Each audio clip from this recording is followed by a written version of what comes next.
Check, check. All right, testing, testing. All right, loud and clear. All right, cool. So, a little bit for the clutch slide. Go ahead and grab the weather real quick. Sure. Oh, you know what? Golf 2153 Google observation. Wind calm, visibility 10, few clouds 7,000, ceiling 10,000 broken. Temperature 15, dew point 2, altimeter 3014. ILS runway 30 approach needs. Landing and departing runway 30, runway 26 left, runway 26 right. Tower frequency for all aircraft 119.4. Advise which runway you request. All departing aircraft contact clearance delivery. Priority taxi on 118.15 with position and departure point. All ground traffic use 133.0. Line and hold short operations are in effect. Hazardous weather information for Southern California. Clutch slide out, about minute 45. Frequencies. Advise on initial contact, give information, golf. Golf. Golf. Bring it up 5. 1 meter for information, golf 2153 Google observation. Wind calm, visibility 10, few clouds. Vanessa 55 Bravo, frequency change group. Alrighty, so engine from the green already. Circuit breaker did not pop, so we're checking after that clutch switch. Yep. So let's pull a little carpet just to deflection. They're pretty high, so I see it going upwards. Oh, and I'm just going to actually set it down for now. I don't think. On final for runway 30. About 2 What's our rule with the carpet is 20 to 70 in high humidity. We're looking for that and below 18 inches. Clear to land runway 30 for. 29 to 70? I think it's 20 to 70. Okay. Alright, cool. So, we're in the green, so we can do our checks.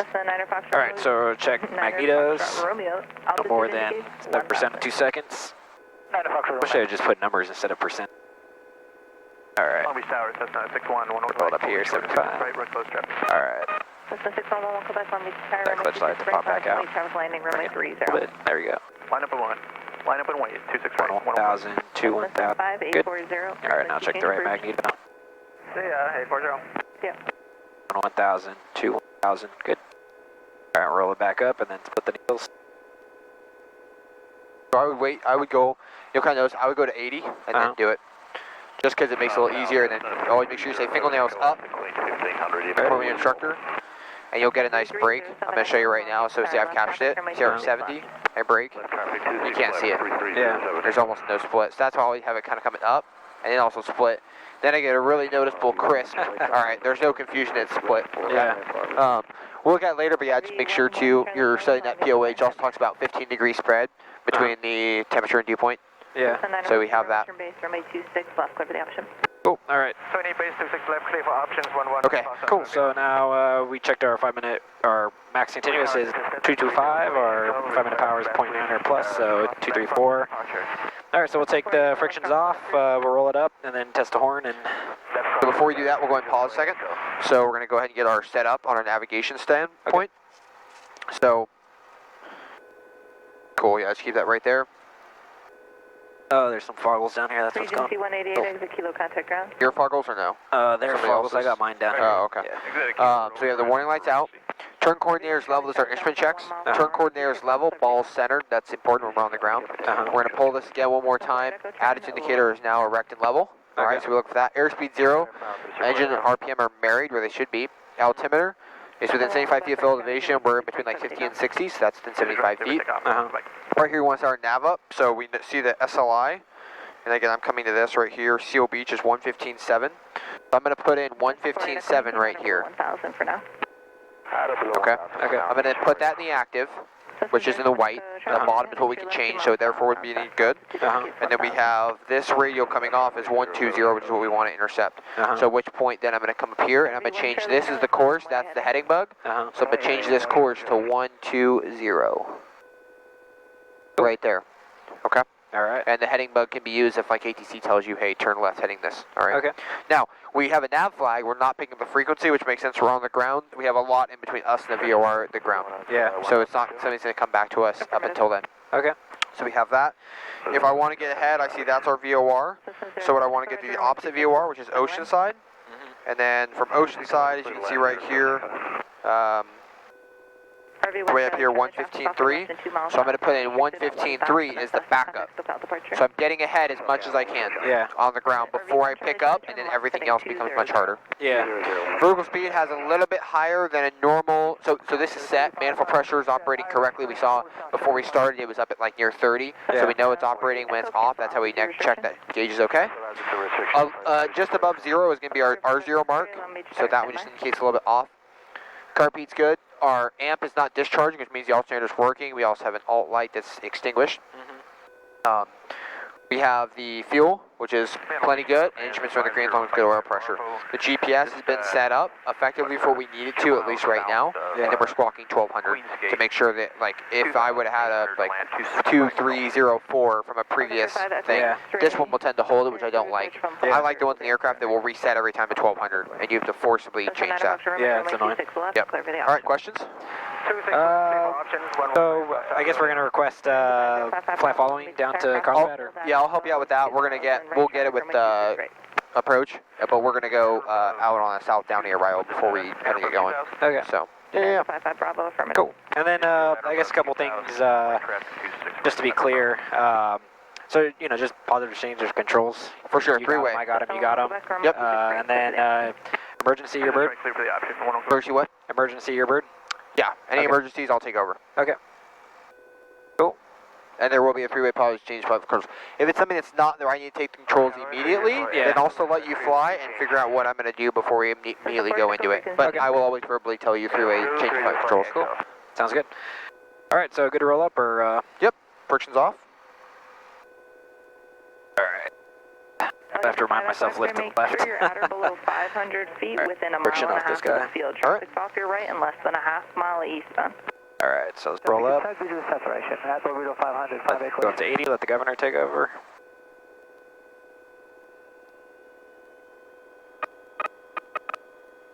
All right, and then we'll lift up slightly and roll it down.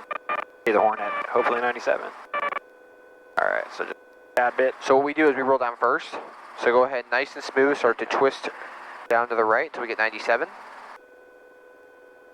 And then we lift once we have it. So see right there at 98. 1 mile orbiting 500 feet. Yeah, so I'll kind of hold it right there. And this one's a little, oh, this one's a little higher. Interesting. Usually we don't do that much, and then we just release and it kind of goes back.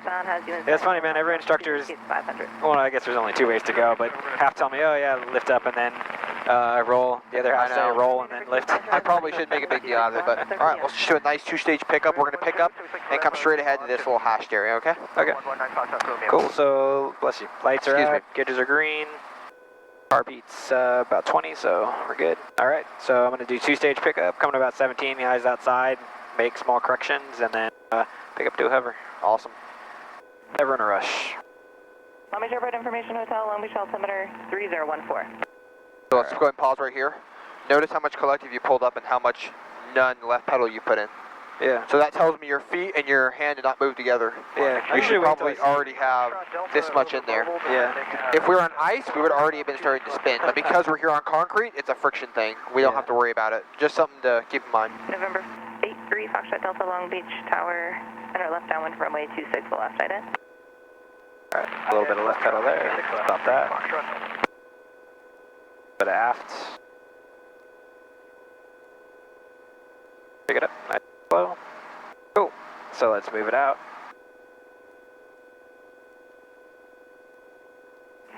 Bonanza 55 Bravo, cancel altitude restriction Cool. here, number 1, runway Do a little 26, left pedal turn here. clear for the option.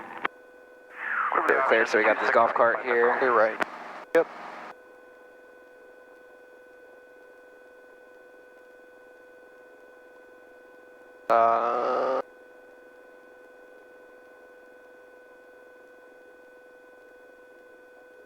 And you're going to keep the turn coming, okay? Cool.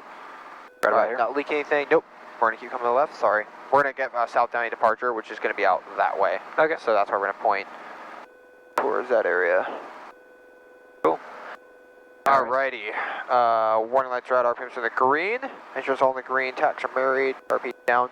So what we do is called the docking dance sometime. I'll kind of show you over here. Uh-huh. I'm going to come on with you. You're still flying, I'm just on here with you. Cool. So if you notice right now, I'm kind of waiting for the turn coordinator to kind of come back. It's level. Yeah. So I'm going to come left, right, Contact ground. and I have good movement on both the attitude indicator as well as the turn coordinator. I have Cool. forward, and aft. And I see, okay, I saw a blue and a brown on either side. Yeah. Okay. What I can do is if I had a little more power, because obviously we're near max, so it's real high, is I can pull up a little power and I'll see a climb indicating the vertical speed as well as the altimeter, and start a descent, and then catch it before I come down pretty hard, and I can see that all indicated on the vertical speed, so we know it's indicating correctly. Make sense? Yep. Alrighty, I'm slowly coming off the controls. And that you want to give us a touch of car, Pete? Yep. I'll go and get this call for you. Cool. 629 approved as requested. Tower Skywest 170 Lima, 11 mile final ILS. There's Skywest right there. Skywest 170 Lima, long way to Shire, runway 30, clear to land. Clear to land, 30 Skywest 170. Tower helicopter 38 Golf Mike, currently at Ross Aviation. We'd like a direct South Redondo departure. Information Golf. Helicopter 38 Golf Mike, Long Beach, Shire, direct South Redondo approved. Departure from Ross will be at your own risk. 38 Golf Mike, thanks. Alrighty, when you're ready, we're going to point towards that one palm tree. Okay. And we can go ahead and start our takeoff roll. Alright. November 3 Foxtrot Delta, maintain at or above 1,500. At or above 1,500, 300. Yeah. Got a nice. Skywest 170. Yeah, and I should let the nose come up just a little bit earlier right here, just because we are so close. So this is where I try and take an altitude over airspeed, where we're not quite at 45, we normally rotate, but I'm going to get that altitude. Yeah. Southwest 274, let me try runway 30, line of way traffic, landing runway 26 right, traffic send RJ on a 7-mile final.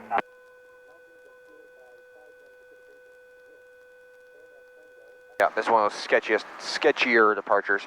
This road is what we follow out. Cool. So just stay on. Nice right-hand turn, that road going up. To the right here? Yep. Or? Okay. Okay. Yeah, so come over a little bit more. Try to get right over the road. Alright. Climb. Go, airspeed's good, 65. Kilo 2. And then we're going to keep it right here at 500. Southwest 274, runway 30, clever to go. 500. Okay. Yep. And then once we pass this, what we call the tank farm, but for us it's all these tanks, then we climb to 700. Cool. Eastbound to Cessna 1000. Clear to land, runway 30, Skywest 170 Lima.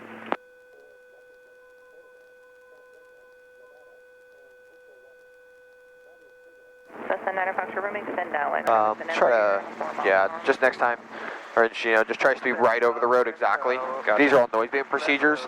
Obviously for an auto, you don't really want to be right over it, unless you're into the wind. Now you start climbing to 7. Alright. And then just make sure you stay right over this road. They track our location GPS, so they know if we're 10 feet off to the right of the road. Gotcha. Go ahead and get that stick back, trade off all that airspeed for altitude gain. Where do we want to go now? What do we climb to? 700 feet. 700? Yep. Holding short 26 left, Foxtrot 1. You go ahead and start a little bit left. Yeah. As long as that road's right between your 2 feet, you'll be set. Tower runway 26 left, clever to go. 26 left, clear for takeoff. Alright, Skywest is no issue. We're going to follow the coastline, so it won't be an issue at all. Helicopter 8 Golf Mike, frequency change approved. Frequency change approved. 8 Golf Mike. Thank you. Nope. Alright.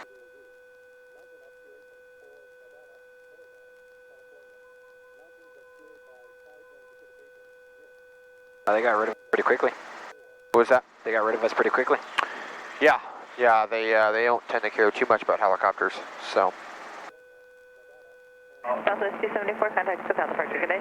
Order departure 274. Alright. Oil pressure's still a little bit low, but it's in the green. Yep, yeah, it just hangs low. It depends, usually what I found depends on the pump they put in. It's like one of them we had was super high. Yeah. Like it was always in the, like right on the green/yellow mark the entire time. We're going to follow the coastline south. Alright. Right over the coast, or? Cessna 9 Fox, Romeo base approved. We'll be a little bit off coast as we continue to climb out. We're still, and we can go ahead and start climbing to about 1,000 right now. Okay. So make it a full stop for noise abatement. Full stop, 26 left, 119 Foxtrot Romeo. That kind of whistling. That's just the parts of the aircraft whistling, usually the doors and things like that. Okay. From 26 left, clear to land. That might be the Hornets. Yeah.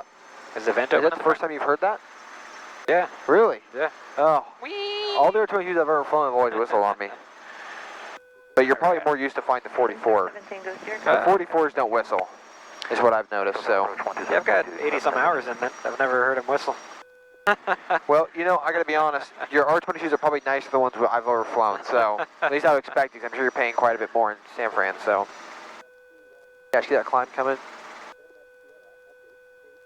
Number 0 Foxtrot Juliet, traffic 2 o'clock, 5 miles, northwestbound Cirrus, 6000, contact approach 121.3. We'll make a right-hand turn, we'll go out to one of those real quick. Cool. Let me know when you get ready for switch over. The goggles. Yeah, you're good. Columbia 14100 holding short. Also, meet those tower helicopter 38 Golf Mike just south of Naples. We'd like south along the shoreline transition to your airspace.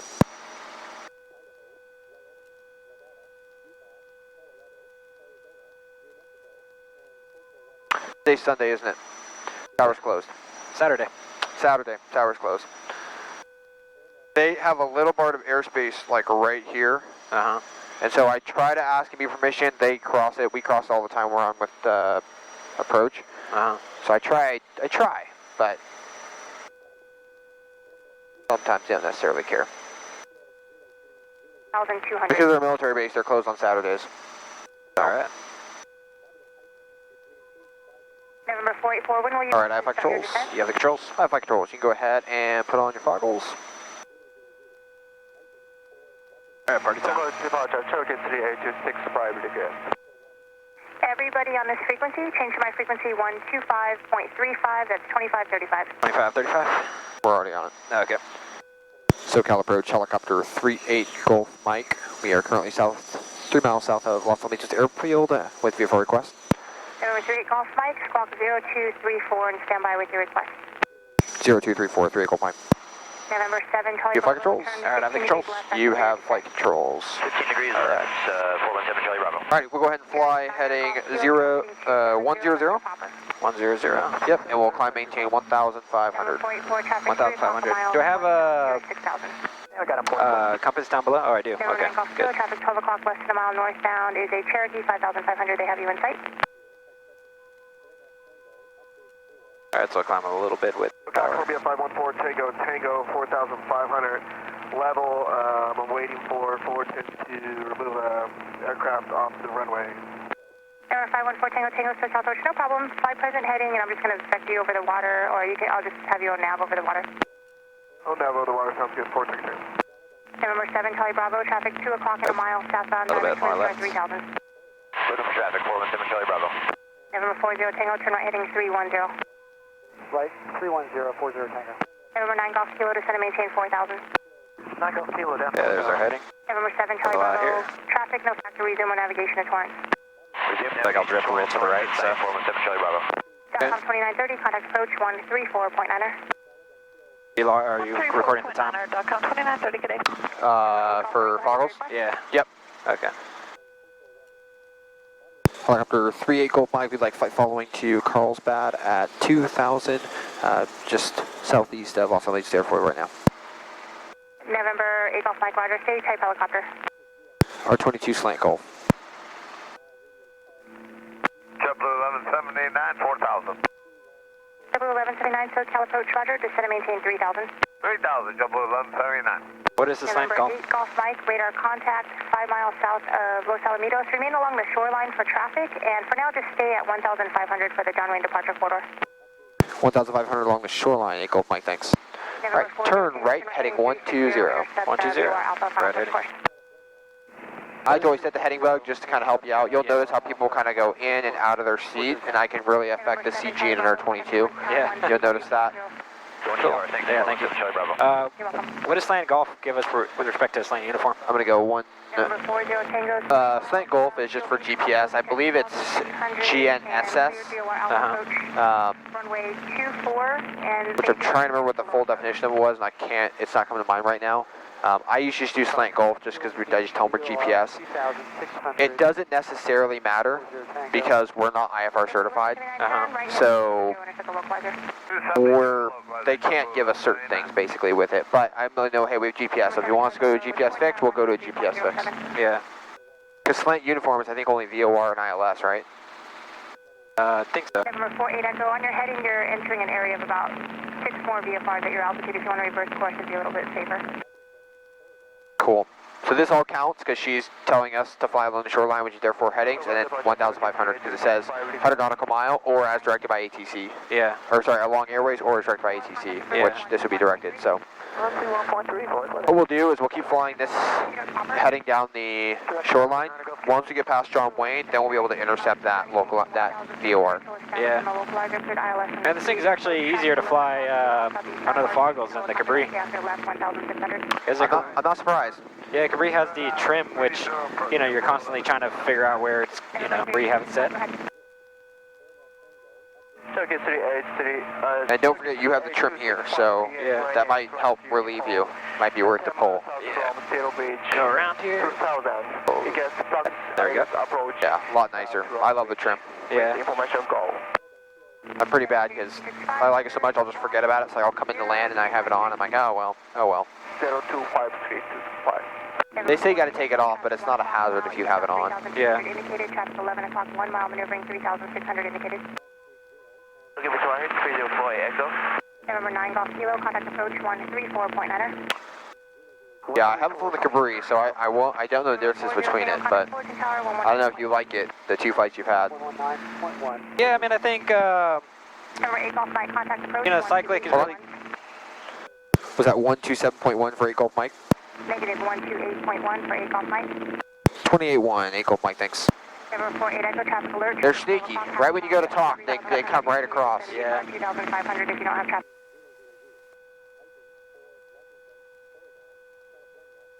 Approach helicopter 3 8 Golf Mike, 1,500 along the shoreline. Robinson 38 Golf Mike, circle approach. Good afternoon, showing altimeter is 3012. 3012, 8 Golf Mike, thanks. If you want more radios or anything else, just let me know. It's up to you. I'll kind of do that for now and let you kind of figure this out.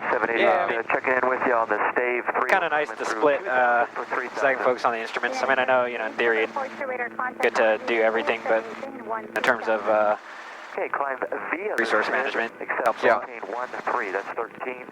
Yeah, the Cabri, the collective is heavy.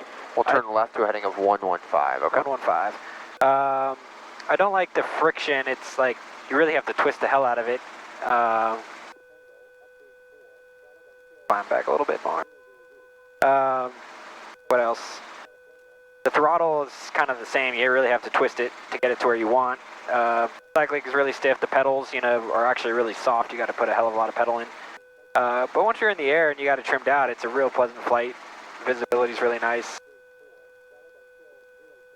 Yeah, that right pedal though, man, you just got to smash it. Yep. That's the one thing about the Robinson. It's, you know, it is more of like an updated 22, but in some respects, it's not necessarily better. Yeah. Yeah, I mean, it's a good aircraft, don't get me wrong, but, you know, maybe it's just that I've got so many hours in this that it's like, it feels a lot more natural. But like here, I feel like, you know, I have barely any pressure on the cyclic and it feels comfortable, you know? In the Cabri, it was like, I feel like I have a strong grip, and maybe it's just me, 189, 1,000, climbing 5,000. you know, maybe that's just me being too strong on the controls, but, you know, it feels like a lot of work. Turn left, 100. Left 100. Or, yeah, 110, sorry. 110. All right. Right about.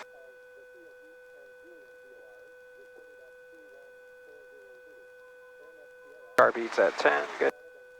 Let's talk to myself. Hold on. 3 miles southbound, Airbus 2,100, climbing caution, turbulence.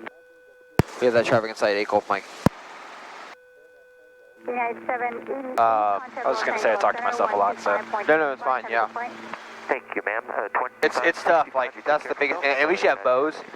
When I started my training, I had David Clark's. I missed like so many radio calls. Yeah. And after I got my private, I was like, all right, I'm going to make this official. I'll have it. You know, I've had these for 3 years now, and it's just, oh, it's so nice. Yeah. Best investment personally as a pilot is, to me, the headset.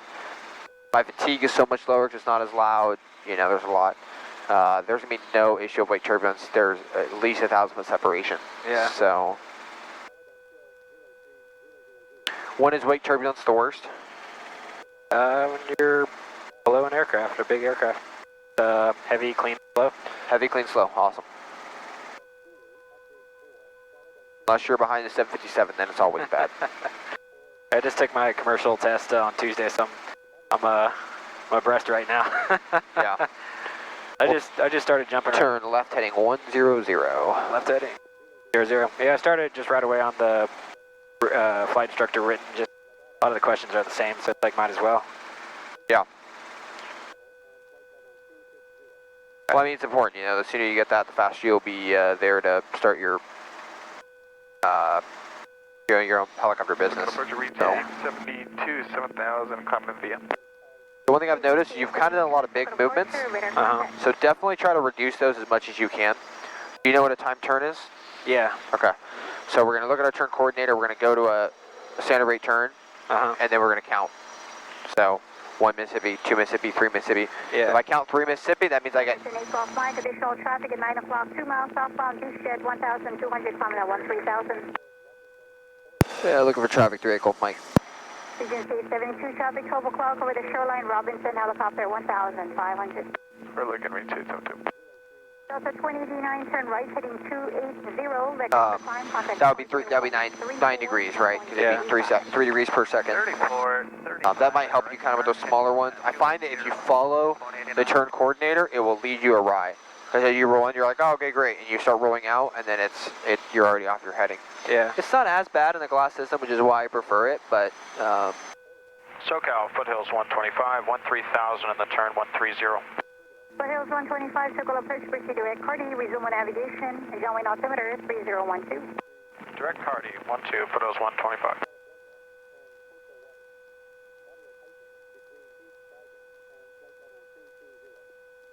Robinson Inc. off mic, traffic no factor, contact approach 124.1, good day. 24-1, 8 Gulf Mike, thanks. Region C72 traffic.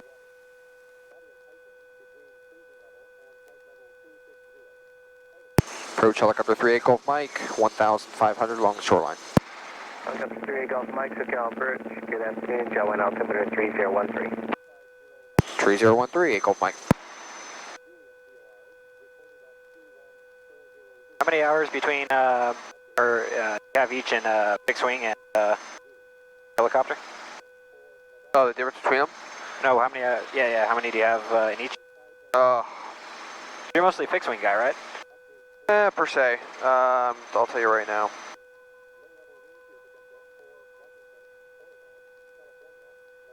I've got just over 900 hours in airplanes and just over 360 hours in helicopters. Cool.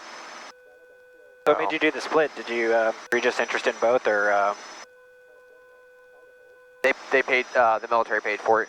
Okay. I wanted to have both. I mean, my dream job would be, and when you're ready, we'll go ahead and we'll climb to 2,500. Alright, climbing 2,500. Do I need to be worried about which way I'm heading, east or west, as far as the various altitudes? Yep, above 3,000. Even plus 500, and heading east, odd plus 500. Okay. Does that affect us? If we go above 3,000 MSL. Are you sure it's MSL? Oh, you're right, AGL. Yep. Green, yeah. What branch do you serve? Navy. What'd you do? Search and rescue swimmer. Cool. That's pretty fun. I enjoyed it. Where are you based out of? Florida. Okay. Pretty much the whole time, except for a couple deployments, so. To answer your other question earlier, you know, having a job where I gotta fly, 76, SoCal approach. Good afternoon. Echo, you know, John Wayne, a guy out to his private yacht in a helicopter, and then I also gotta fly his squeak jet, you know, that'd be like kind of a dream job. Yeah. But they're far and few between. I actually just met a guy last week who did that. He came in here for some helicopter training. Symbol 26 X-ray traffic. So I gotta fly with him. Southbound altitude indicates 3,500. Looking for traffic, 702-126 X-ray. I'm cool with going up to 90. Okay. Faster than 90, I don't like it. Yeah, It's just too close to VNE. So all up in 290, I'm okay. Where'd you say you're from?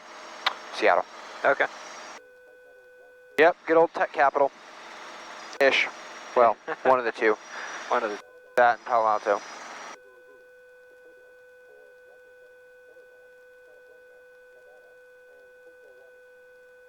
Were you always an aviation guy, or something you got into at some point? That's what Cal said his name. My grandpa flew, my dad flew, and it's kind of in my blood. Traffic off to our left. It made it easy for me to fly. It's always been, just like everybody else, the books that you struggle with, trying to make sure you always study enough. Like even, I teach instruments, so I'm a little more current now, but I'm nothing like some of my other friends that I have. Their instrument is insane. Roger, direct signal P can maintain 4,500. I will advise you. Thank you, sir. Cirrus 3, Mike. What's your gram? Contact approach on 125. What was that? Was that us? 125. Nope. We'll go ahead and maintain this heading right now at 110. Where's your grandfather and dad professional pilots or GA guys? Down to 300, GA. total 190. American. Yeah, my dad just got his private and stopped after that. Approach 2235. It was so much different back in the day. It was just so much cheaper, you know. Yeah. You could just go grab a plane, go take your friends to lunch, go to the beach, whatever it's going to be, and come back. Now, it's, you know, shoot, $150 an hour. No one really wants to spend a bunch of money on it. Yeah. Cessna 2235 Victor, SoCal Bridge. Good afternoon. Information hotel is current at Long Beach. You have a requested runway? 26 right for 2235 Victor. Roger. Seminole 26 X-ray. Contact approach on 128.1. Good night. 128.1. Thank you. Good night. Seminole 21. Keep watching that heading. I've known you you've kind of deviate to the right quite a bit. Yeah. Like consistently, like normally some people will deviate left then right, and you've just kind of you go back to heading and then right, back to heading right. The only issue with that is that you'll slowly get off as you kind of continue. So Yeah. we'll be intercepting pretty soon the radial. So we can actually, if you want to, we can turn left to a heading of like 095, and we'll just intercept that radial that you see there that we have selected. Cool. And then we're going to fly outbound. What is this white triangle down there? I think that's the from. Okay. So it's our 2 from flag flips. That lets us know that we're going away from the VOR. Yeah. Now, how do we know when to switch VORs? We have echo now, John Wayne. Between 2 different VORs? Correct. Right, because we're going to get farther away from one. Yeah, I would guess some sort of proximity, but I'm not entirely sure. Okay. So sometimes they have what's called a changeover point, and you'll get to know what that looks like as you kind of get closer to it, or as you study that chart supplement. And it looks like kind of 2 little arrows in different direction, and that means changeover. So at that point, you would then want to change over, and it'll usually be indicated by a DB distance, so or an intersection. So if I put in direct 2 and I put in the SLI VOR, it's going to tell me approximately how far away I am. Yeah. And that would be what I'd use. So for example, on this one, the total leg distance is 46 miles. That's this box means right here. If you want to look on the iPad real quick. So half of that, it would be 23. So when I'm 23 miles away from Oceanside, that's when I would switch. Yeah. So. And SoCal 116 Mike Kilos 8000 descending Disney 4. Gulfstream 116 Mike Kilo, SoCal Bridge. Good afternoon. Reduce speed to 190 and then descend and maintain 6,300. Okay, I'm going to put an Oceanside right here. Descend maintain 6,300 116 Mike Kilo. And right now it tells us I'm 22.6, so I'm actually going to be farther away now, because we notice our 23, so pretty dang close to the middle. So at which point I'm going to go ahead and switch over to the other VOR. So if you want to, we can go and hit the V switch for the channel. Gulfstream 6 Mike Kilo, Philadelphia set up at Echo is current Broadway and altimeter 3013. We have Echo 6 Mike Kilo. 115.3, it didn't go. Okay. Yeah. 348. There you go, 115.3, so we have that switch. And now we would want to, again, if we put in 301, we'll be reverse sensing. Okay. So it's still going to be the same heading going towards Oceanside, so we still have positive course guidance. Should I follow the correct? Okay, so 0267, proceed to signal peak. 0267 and signal peak. And then just try to balance this guy in the middle, right? Yep. And so this says we're going to 120, right? Correct. Okay. So right here I have 301. So have you heard of what's called the +2 -2 rule? Go ahead. Okay. So if I have 301, can I add 2 to the 3 to make a number that's in between 0 and 360? Say that again? If I have... radar contact position as stated, John Wayne wow, that guy is Roger. kind of close.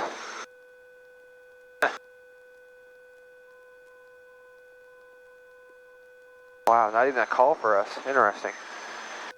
That makes me feel good. I don't know what's going on out there. Yeah, so the heading is 30. He was probably like 500, maybe 1,000, but I don't know. It's probably because he's talking to him. So we have heading at 301 is what is going away from that VOR.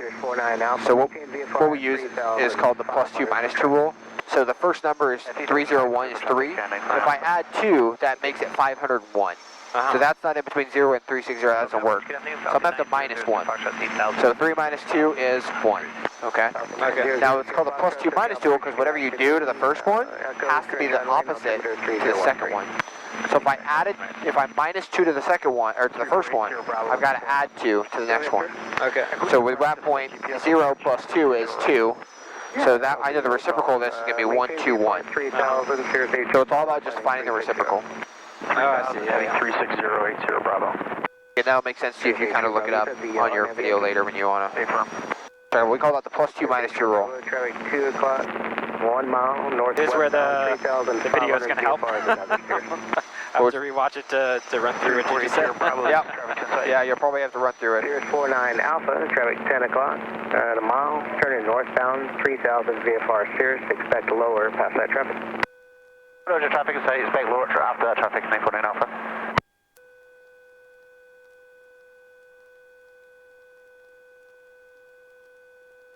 Falcon 0, Sierra Foxtrot, descend to maintain 6,300 and then reduce speed to 190. Descend maintain 6,300, then slow to 190, Foxtrot. Okay, Cessna 562 Alpha Foxtrot, we have some right to request descend to 3,500. Cessna 2 Alpha Foxtrot. Alrighty, I'm going to go ahead and bring this over to you. Okay. I have flight controls. Yeah, controls. I have flight controls. Alrighty, I want you to go ahead and look at that. We're going to talk about a couple things real quick.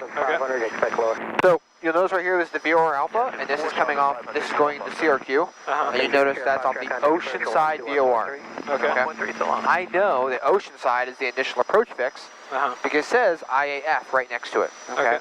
Now, ForeFlight has a feature which is layover charts and VCs, so right now we've just started to come into the view of this area, so that's why the helicopter just appeared on there. Okay. Off to the map, if you'll notice right here, we are on Victor 23165 or 597. Okay, so we have that on there. 49 Alpha, traffic and then we're tracking this, and then as you see, we have the 301 right there. So going back to the plate, you'll notice that we have IAF, and then what's that note say right there? No PT for arrival on you need to do a OCN, Vortex, Airway Radio 301. AirTAC Radio 301. And that is the radio we were on. You saw that. Okay, I proved that to you. So what no PT means is, as you notice right there, there is a hold in black off of the Oceanside VOR. Okay? And as you can see from us, there's almost no change to get into the airport. And we basically continue. We're going from a 121 to a 119. So therefore, we are not required to do the hold because it states no PT. All right. In 90175, it talks about limitations on procedure turn and when one is not required. The acronym I use is RUNT, which stands for radar vectors. If HC vectors us, we therefore do not need a helicopter 8 Golf Mike, contact approach on 127.3, good day. 27.3, 8 Golf Mike, thanks. 123. All right. Approach helicopter 3 Golf Mike, 2,500. South along the shoreline, and we'd like to shoot the VOR Alpha Prax approach into Carlsbad. Maintain VFR, 3 Golf Mike. Alright.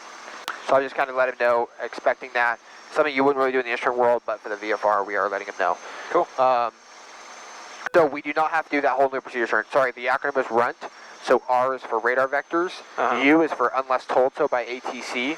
N is no PT protected, which is what we can see right here. And then T is a timed approach from a holding fix. We would not need to do a procedure turn. There's more direction on that in the AIM as well.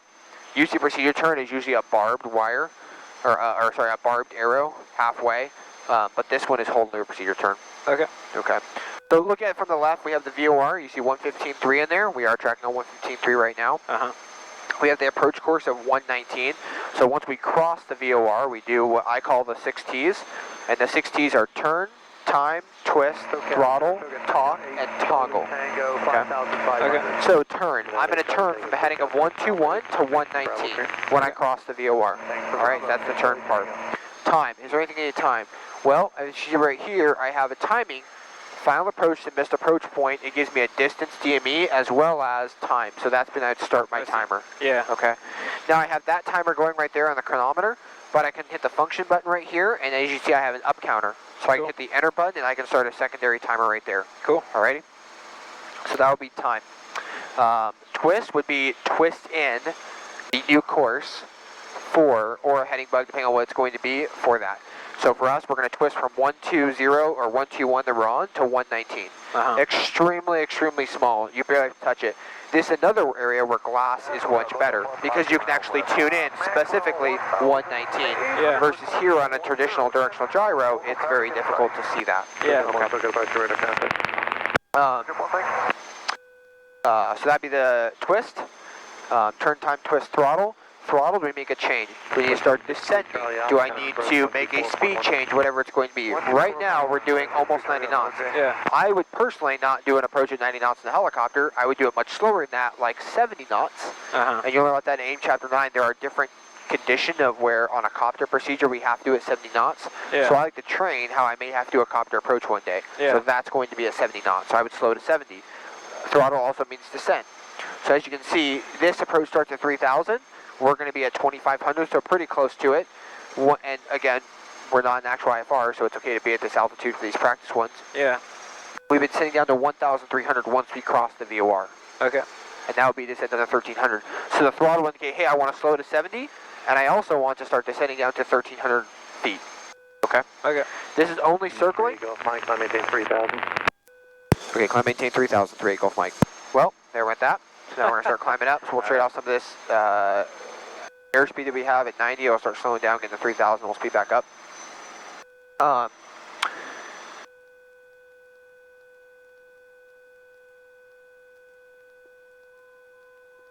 When you cross the VOR, we have what's called the cone of confusion. Do you know this? Okay. What was that? I said go ahead, man. Okay. So there's a couple errors associated. There's 4 of them for the VOR. The first one is cone of confusion. So we're right over the top of the VOR. We have a lost signal coverage the way it is designed. We're not going to get a good indication of what's going on. The second one we have is going to be region of ambiguity. And when I'm going parallel to a VOR, let's say I'm 30 miles off to the right and I'm crossing through it. Yeah. Right now we have a 2 front flag. In that region, it's called the region of ambiguity. It does not know if we're going to the VOR or away from the VOR. Okay. The third one is going to be line of sight. We can't capture a VOR when we're behind a mountain. And the last one is sensitivity. So as we get closer to the VOR, it becomes more sensitivity. I'm just going to open this up instead of that. 916 Roman Charlie after Oceanside, this flight pursuit, you turn to have your approach clearance when you're inbound. Roger, 6 Roman Charlie. Are you feel okay? Yeah. Okay, I feel fine. I know they've had some issues on this in the cross country before. We'll see if it goes out. I'm not going to freeze to death though. Okay. But if you start to feel symptoms of carbon monoxide poisoning, let me know. Okay. Cool. There's 3,000. So we had those errors of the VOR.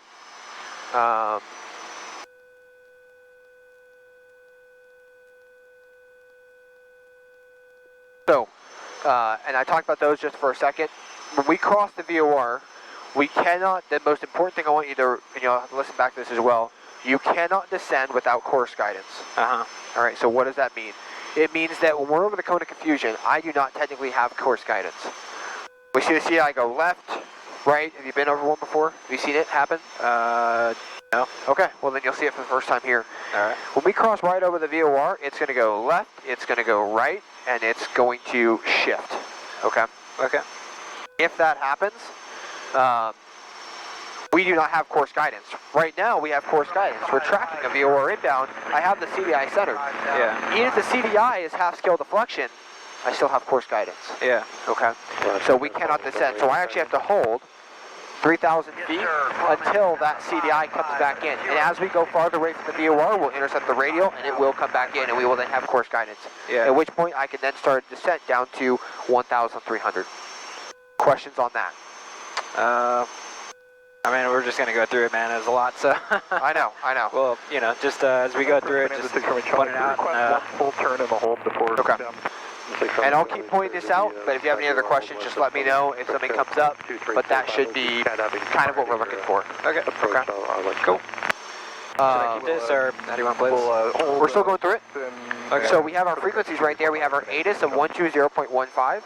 We have our SoCal approach 127.3. You'll notice we're on 127.3. Yeah. So that's why I checked on with him to ask for that VOR Alpha approach, because he's the one that is going to direct us into it. Yeah. Let's say we're going from here to Phoenix. Well, I'm not going to check on with an approach controller here in California to let him know I want an approach in Phoenix. Yeah. Because we're going to get handed off many times. You see, we've already got handed off 4 times. Yeah. So that's one thing you can do to kind of get ahead of it. We're on with him. I'm not going to grab the weather, only because I don't want to leave him. We only have 1 radio on this instrument bird, which is not the best. Yeah. So, I think there's a problem with the carbon monoxide system. I don't feel any symptoms, so we only have fresh air coming into the cabin. There's no way we have something coming in from the heater because the heater is removed. Okay. So I'm going to say it's a fault in the system, and I'm just going to unscrew this slowly and leave it like that. Are you okay with that? Yeah. Okay. I'm going to shut, if you want to shut yours, I'm just going to turn this down because I don't want to freeze to death.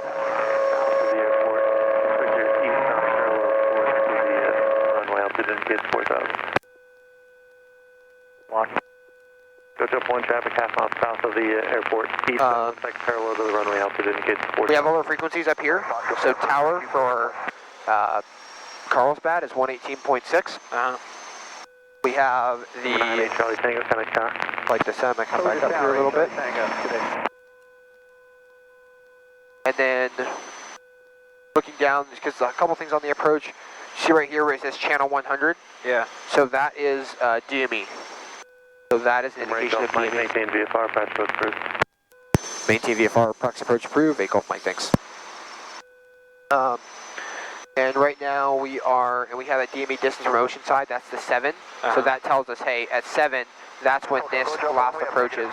So we're going to go from, this is the Zenu fix, or Zenbu, which we have there.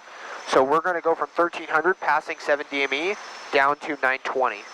Category A is the aircraft we're in. We're going to be slower than 91 knots. Category A goes up to 91 knots. Category B is 91 to, I believe, 120. Yeah. Okay. We are currently 2.5 miles from Oceanside VOR. Have that information. So in the standby, I'm going to go ahead and put, if you want to go ahead and put in tower, so 118.6. All right, 118.6. Wow, that's a ton of hovercraft down there. For that. Yeah, these are things, wow. all hovercraft. 786 Swift East Coast California. All right. Okay, questions so far? So we're going on this 119er, the radial, right? Yep. Falling in at 3,000. So again, as we pass the VOR, oh, and you know what the VOR, you see the VOR right there, that white sombrero hat? Yeah. So that's the VOR. Cool, so we should see this flip pretty soon, right? We should. I'm going to go give you flight controls. All right, I have the controls. You have flight controls. All right, we got them. You have flight controls. Oh, God, I love this aircraft, right? 7 Delta Delta, traffic 12 o'clock, 10 miles off direction of Cherokee, 5,000, contact approach 124.1. 7 Delta Delta. So, come to the left a little bit, just keep tracking that inbound. 12 o'clock, about 10 miles. 7 Delta Delta, looking for traffic. 5306 Charlie, you're included in the class all airspace, maintain 5,500. So turn time, twist, throttle, talk. I'm going to walk through this the entire time with you down to the approach, okay? All right. 6 miles. Right about now, I just go ahead and keep it straight on that 120. I wouldn't change. If you chase it, that's how you're going to get away from the VOR, because it's just going to get farther away. So we should see a flip any second now. A 2-front flag flip, as well as the CDI, just shooting off to the left. Just keep it level right here. I'll tell you when you have course guidance. There goes the CDI. Yeah, all right, cool. There you go. So we have our 2-front flag flip, and we cannot descend yet.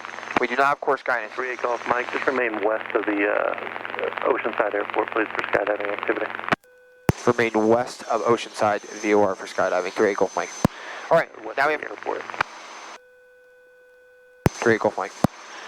So, I'm going to go and So turn, we're going to turn to 119, which is like right there, right? We're going to start going back towards that, and you'll see it kind of come in. We have course guidance, I'm going to start descending. So turn time, we start the timer if we need to. We have DME though, so we don't necessarily need to. Yeah. Twist, we've already twisted. Throttle, go ahead and start reducing the RPM to manifold pressure to 15 inches. 15 inches? Yep. Alright, so let's go full car beat. Okay. We have Bravo almost with the ILS, excuse me, the visual for check for Nazar Golf. That's a 6 Romeo Charlie, set to maintain 2,500. 2,500, 6 Romeo Charlie. And then we want to start slowing up to 70. Red 450, Romeo is 5,200, descending 5,000. Heading 110, 200 knots. You need a speed. 450 Tango Romeo, SoCal Bridge, Roger, expect a visual approach. So a little more aft cycling to start slowing down. There, Tango Romeo. Almost there. Go jump on, jumper should be on the ground less than 4 minutes. Right about here. Go jump on, All right. A little bit to the left, just because we want to. Tower 118.3. Okay. Breathe to the left. 118.6 over to Tower 3, Gulf Mike. Tower Harbor 3, Gulf Mike, just past Oceanside, shooting the VOR Alpha approach. Tower 3, Golf Mike, commentary, report the field in sight. Report the seal in the fight. 3, Gulf Mike. What was your question? Oh no, I was just saying bring it down to 70. Cool, yeah, you got 70. We're tracking 19, good. You see that coming in. Keep that descent coming and just keep holding that. We're looking for 1,300 and you're at 2,500. All right. 2.8 away. We got 500. 7 is where we'll go, so we've got about 4 miles descent, so we should be fine. One is 417 kilo, telemetry, you up already? I like to have about a 700 foot per minute descent, and the reason why is practicality. Number 4, Tango Sierra, I will call We want to get down to the ground as quick as possible. Yeah. Because our goal is not to stay in the cloud until we get to our missed approach point or till we're right next to it. We want to get down there early so we can break out to the visual. Yeah. But no one really thinks like that. They're like, oh, I want to stay in the clouds. Not a big deal. So I like to have about a 700. You don't want to exceed 1,000. That's when you start getting yourself into the area of an unstabilized approach. Yeah. Okay. So what's our target altitude? 1,300, so you've got just under 1,000 to go. I'd go ahead and reduce a little more manifold pressure. Give a slight tailwind, so yeah, right there, and then hold 70. That'll increase our descent rate. Should get us down. We are pretty smooth at 70. Come left a little bit to track that 119. How's your scan going? You got a good scan going as far as hub and spoke or whatnot? Yeah. Awesome. We got a little bit of a steep descent, so bring a little bit of power. And again, that VSI is delayed, so just know that what looked like an increase in descent rate, as you can see right here, just went back to 500. Yeah. So, because you also slowed down, so that kind of got you there as well.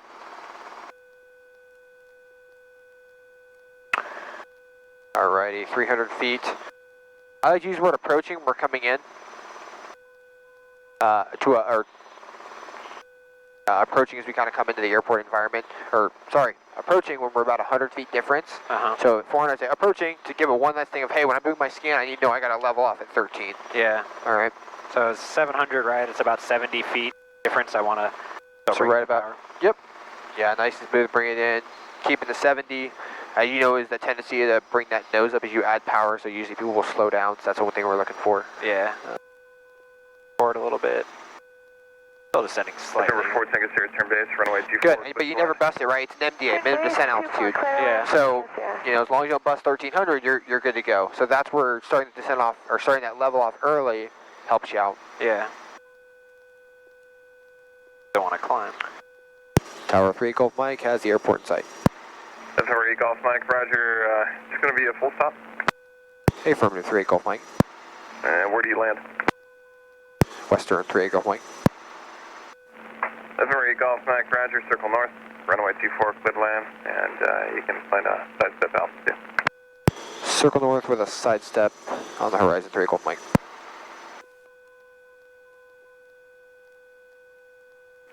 Charlie Tango, Texas, parking via Alpha. Parking via Alpha, 908 Charlie Tango. Palomar Tower, King Air, Nazar Golf, we're 12 miles to the west. 900 Hotel Golf, Palomar Tower, make right traffic, runway 24. Alrighty, coming up on 7, this is where we have it. Just a second. So 7 was that where 7 is where you can further descend. Now we can go ahead and descend down to 920. All right, descending. 20. And when you're ready, let's go and do our pre-landing checks. All right, so that's right. Palomar Tower 6127 Victor, inbound ILS 24 plan now. All right. Trim? What's that? Trim? Trim. Oh yeah, that's right. Forget about the trim. Yep. November 6127 Victor, Palomar Tower, Mr. Bridgepoint, maintain VFR westbound. Roger, after the miss, VFR westbound. Okay, so I got about a 300 foot per minute descent. November Golf Mike, can you just cross Field at your present altitude, circle south and approach western from the south of field? Across the field at current altitude, and then we'll make a left-hand turn direct to western, 8 Golf Mike. November Golf Mike, landing at western will be a turn risk. 8 Golf Mike, landing at western, be our own risk. Pilatus 417 Sierra Kilo, ready runway 24. November 417 Sierra Kilo, Palomar Tower, roger. All right, so I'm just going to keep 1,100 November here. 0 Hotel Golf, if able, bring the pattern in a little bit closer. We'll bring it in, Nazar Golf. You're doing awesome. Just go ahead and keep tracking that. We're actually, this VOR has us crossing the field basically at midfield, so we can kind of keep doing it. 9.4 was our missed approach point. You're still a little high. You want to come down. You kind of stop your descent, right? We want to be at 920. Okay. You're at 1100. Yeah, didn't he say maintain current altitude? Or did I by current heading? Yeah, I think he said cross midfield at current altitude. Okay. All right, that's fine. No big deal. I may miss it. Okay. Yeah, that's why I leveled off there. Nope, no, you're fine.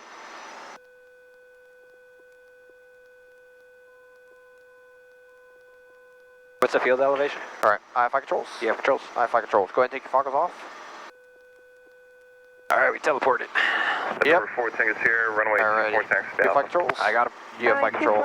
We'll go ahead and do a nice smooth descent. Western is right here in the brown. So going downwind here. Runway 24. Sort of. We're still going to kind of come out. November 0 Hotel Golf. And you go ahead and start to basically just descend quite a bit. Okay. The car beat's full. My drag gauges are green. Okay, come down to 15 inches and just ride this down. Cool. November 27 Victor, keep your approach speed up if you can. Roger, we will expedite 6127 Go Victor. ahead and descend a little bit quicker. Start slowing down.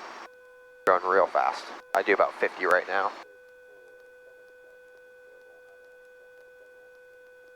And Tower 3, go Mike. Do you want to confirm Western's the brown building just east of the tower? That's one. November Golf Mike, remain south of taxiway Alpha at all times. South taxiway Alpha, 8 Golf Mike. Alright, so making a left-hand turn. Alright. Go.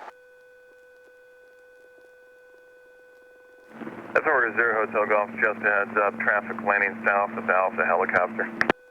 90 Golf. So just go on the ramp by that big jet right there? Basically, yeah, where that big jet is, just sitting there by itself, yeah. So you can go ahead and turn final basically right now. Palomar Tower, Cessna 737. Just go slowing it down in the jet, or what was that? Between the building and the jet there? Yep, between the building and jet. We'll have to fly with those aircraft because he's giving us a weird... Yeah, I assume Alpha's parallel to... It is, we remain south of it, so... November 7 Sierra Kilo, contact SoCal departure. 7 Sierra Kilo is going to departures. Good day. Approaching all right here. November Golf Mike, I don't know if you see this red toe that's just south of the Citation 10 on Western's ramp.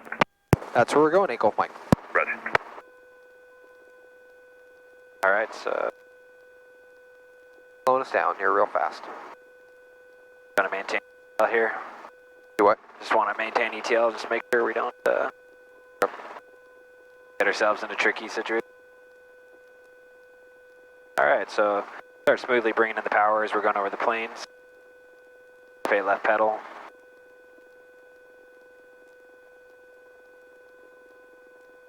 Okay, got our VSI under control, so it's pretty nice. And where do you think we should park this bad boy? I think just left of that jet. Right here on the black asphalt? Yep. November 4 Tango Sierra, right down with departure approved, runway 24, cliff takeoff. Bringing in the Clear for power. takeoff 244 Tango Sierra. November 0 Hotel Golf, taxi 2 parking via Alpha. Is that Lear blocking you? They are blocking me, Nazar Golf. Okay, they'll go in front of you then. Nazar Golf. I think it's November peek at the wind. 27 Victor, Okay, continue we're right runway heading here. until I call your westbound turn. Keep coming forward. Roger, continue Tail runway off the, heading until you call at Might 6127 tell us where he wants us right now. Go ahead and stop your Okay. Alright. Carlsbad Tower 450 Tango Romeo is visual 24. Number 450 Tango Romeo, Thomas Tower, runway 24, clear to land. Clear to land, runway 24, 00. Alright. Rolling 5.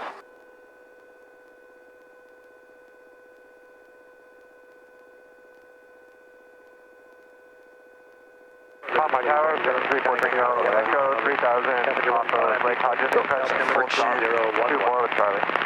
Number 734 Tango Echo, Thomas Tower, IDEM. Ident, 4 Tango Echo. Alright. Got the time started for us on the cooldown.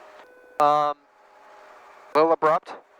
I treat every single landing as if it's a slope.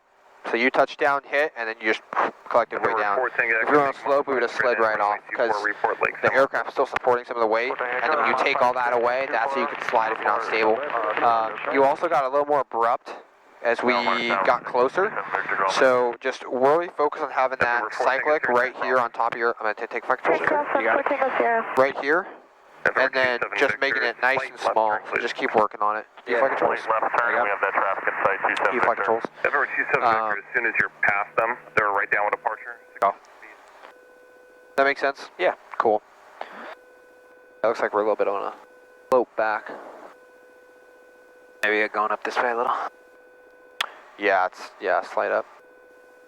How to feel your first approach? Good. Yeah. Oh, good. Good as it can. Yeah. So yeah, we followed that 119 all the way in.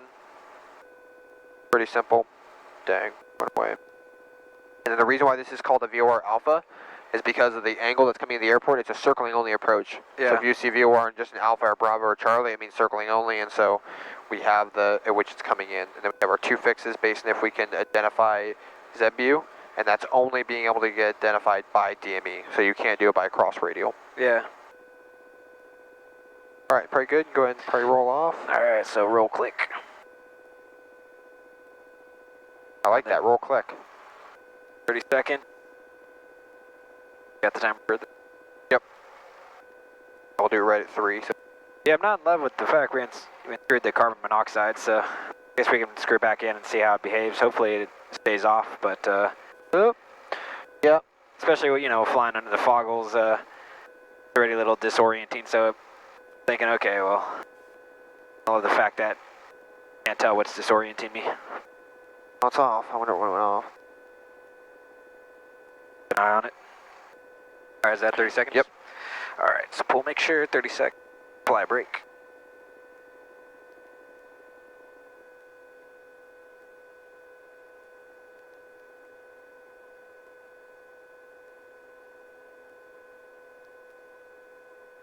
Yeah.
What's Carlsbad ATIS? So Carlsbad is going to 12015.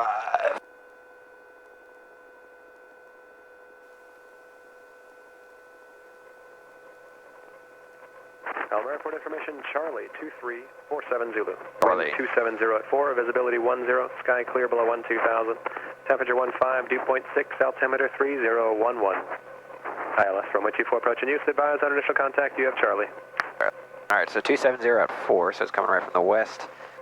Elmer Airport information, Charlie 23. I'm sure it's the same as it was at Long Beach, so we're still playing at the same power, 235, sky clear below 225, 234. Temperature 15, dew point 6, altimeter 3011.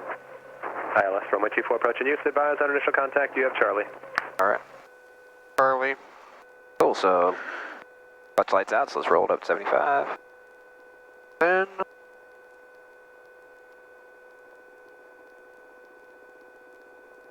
check the magnetos.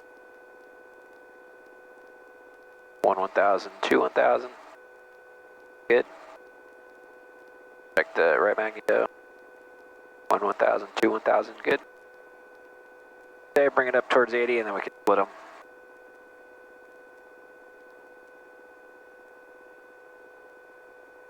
Okay. Got a split. Good. Alright. So, away. Friction's off, roll it up, and test horn. Any chance for us to use the runway and then taxi back over the taxiway to the pad? ready. What time is it?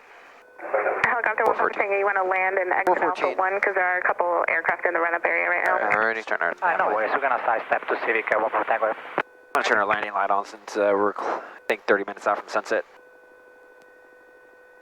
Might as well. Alright, friction off. Alright. Cool, so roll it up.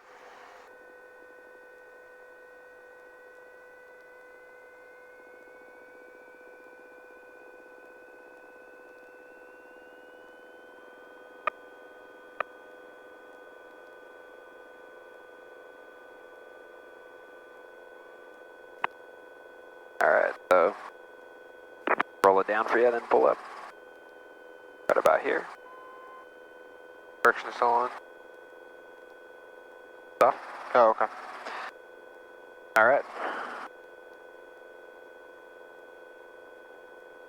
Gonna make her call for us? Yeah. Tower helicopter 38 Golf Mike, Western flight. I'd like to do a departure to the north. We'd like to take off on taxiway Alpha Fable. Firmo's 38 Golf Lima. Helicopter 38 Golf Mike. A little bit of left pedal.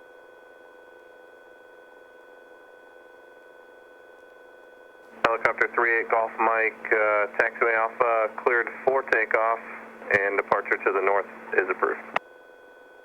Alright, takeoff taxiway Alpha, departure to the north is approved. 38 Golf Mike. Alright, so I'm gonna bring us out to the middle here. Cool. Do your right pedal turn and To the left. you might give us a touch of car heat. Alright, See if we can respond. the clear for takeoff. Holding short, Give it a go. 24 Alpha 1. Clear right. IFR. Warrior 227 Zulu Palomar. I wouldn't cut this corner. 4743. The jet's right there. I'd always try to stay over the line if you can, because you're guaranteed performance there. Sure. Alright. The curvy runway. Yep. Pretty crazy. Alright. 45, 50, pop up and float. Palomar Tower, Cirrus 173. We're 22 inches. Inbound from Oceanside with We're gonna do left downwind here. He said direct to the north, we can make a right-hand turn. Palomar Tower, make right traffic, runway 24. right traffic for 24 for 3 Charlie Delta, thanks. November 38 Golf Mike, northbound turn approved. Northbound turn approved, 38 Golf Mike. Alright. November 2227 Zulu, runway 24 cleared for takeoff. Runway 24, clear for takeoff, 27 Zulu.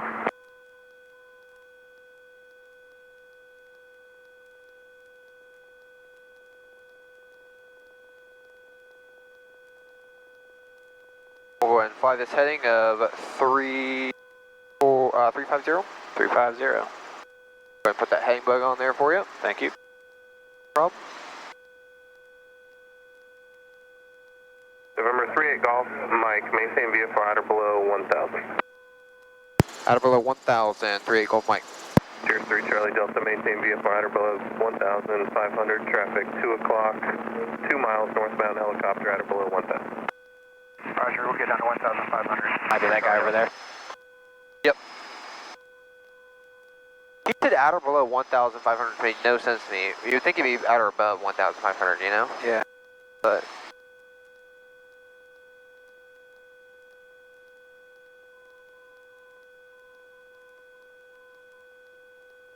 Helicopter 38 Golf Mike, traffic 9 o'clock, 1 mile eastbound, Sirius 1,500. Right down with departure.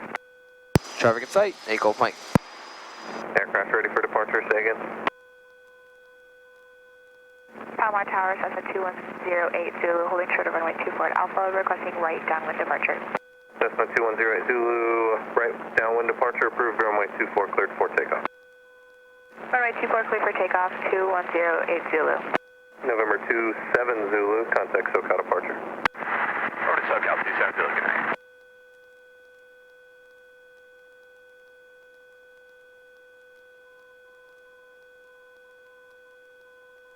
Alright, IFR controls.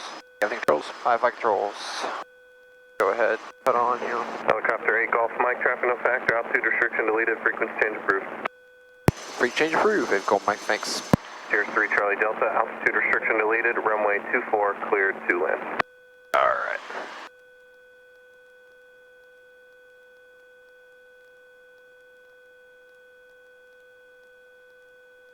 Tier Cool. 3 Alright. Charlie I got Delta, 'em. altitude UFI restriction controls. deleted, I have them. no UFI factor, controls. runway 24 I got them. cleared to land. Alright, let's climb to 2,000, and we will maintain heading 350. Alright, You're in a climbing. right-hand turn. Just I'm in 2000. cool. Back over to approach.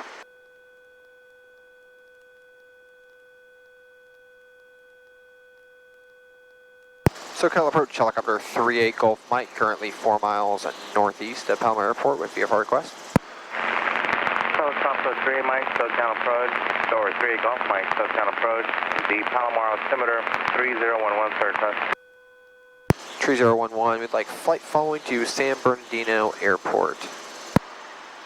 Helicopter 3 Golf Mike, roger, state type, helicopter. R22 slant Golf. Helicopter 3 Golf Mike, roger, reset transponders, box 0263. 0263, 8 Golf Mike. November 441 Charlie Alpha, traffic 11 o'clock, 1.5 miles northbound, altitude still indicates 5,500, targets will merge. Still looking, 1 Charlie Alpha.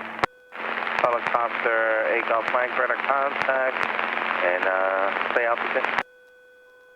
1,800, climbing 2,500. Helicopter 3 Golf Mike, radar. We'll go ahead and keep the line going, 25. Okay. 1 Charlie Alpha has traffic, no factor. Helicopter November 441 Charlie Alpha, roger, descent pilot suppression, Sonic Ramona Tower, 119.87. Ramona Tower, 1 Charlie Alpha.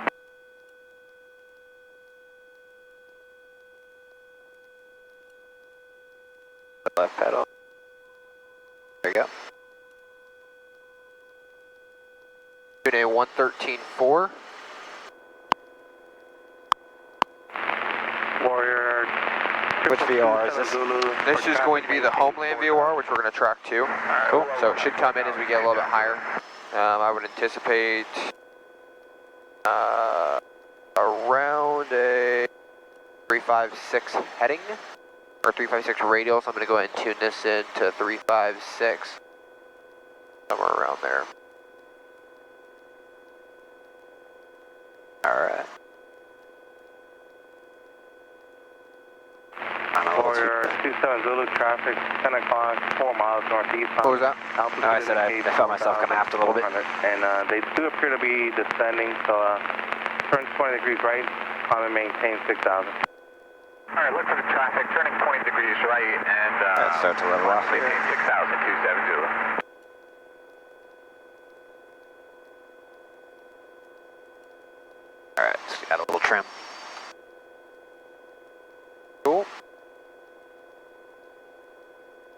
All right. Warrior 27 Zulu, traffic no factor, clear direct ocean side. Traffic no factor, and I got him in sight, clear direct ocean side 27 Zulu. Robinson 3 Golf Mike, reset transponder, squawk 4650. 465038 Golf Mike. That's interesting. You had that before? Reset transponder? Yeah. I have. Another rationale? I do not actually.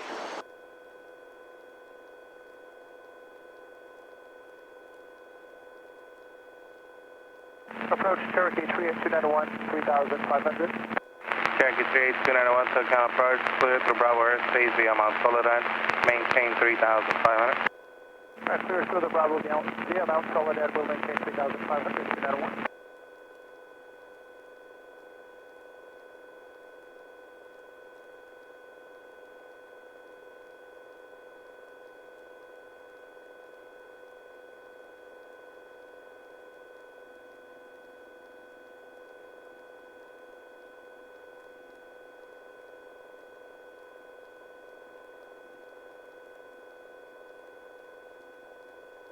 Having fun over there? You know.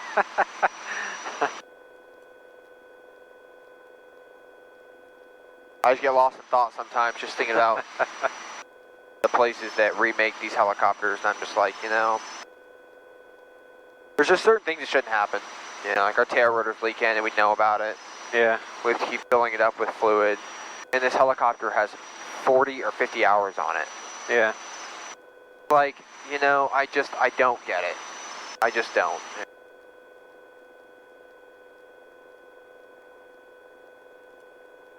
So I just think about that sometimes. I'm just like, yeah, what are they doing over there in Tennessee? Like, I mean, like, I get it, right? Cheap. Yeah. But the thing is, they're not like reconditioning one once every 6 months. Like, that's their only business. They're known for doing the cheapest rebuilds. So if you know you're done for the cheapest rebuilds, it means you've rebuilt at least 100 helicopters. Yeah. Minimum. And this guy's been around forever. So it's like, how do you not know, or how do you not change those kind of things, you know? Yeah. So, just like, for example, engines. Like, all of our engines leak oil. You want to know engines that don't leak oil? Victor Engines out of Palo Alto. The nicest engine manufacturers for airplane engines that you can buy. Wow. Victor. Yep. That's what all the superstars used to use. And it's like, you know, can you trade some tricks? You know, can you train some of these other guys? Yeah. Yeah, I have a report that I downloaded about a guy in,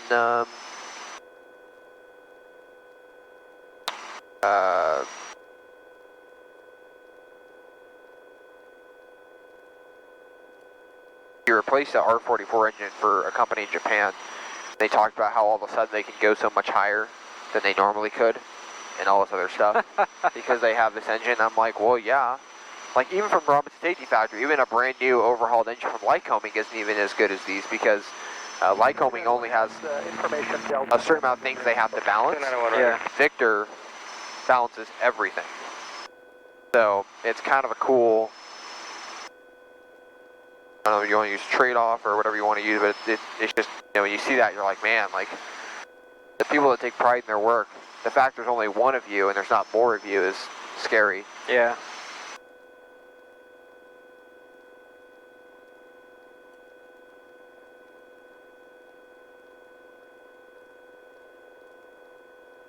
How long have you been down here in Long Beach? Okay, Cherokee 9RQ06, November 4500. Just since September.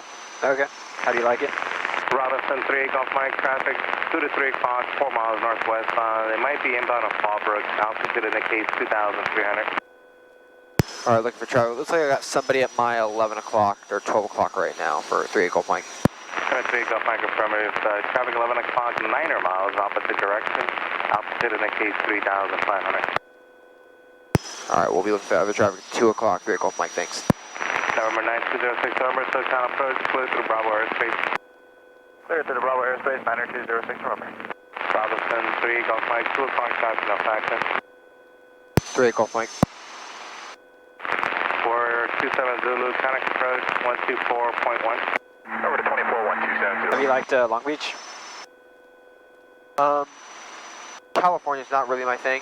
I don't like no guns. I don't like the taxes. I think the people are extremely rude when you drive, obviously. Yeah.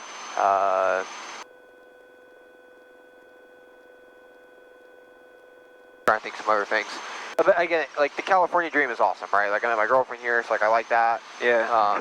She's really cool. I like the coastline. I think it's really beautiful. I think you do have really good weather here.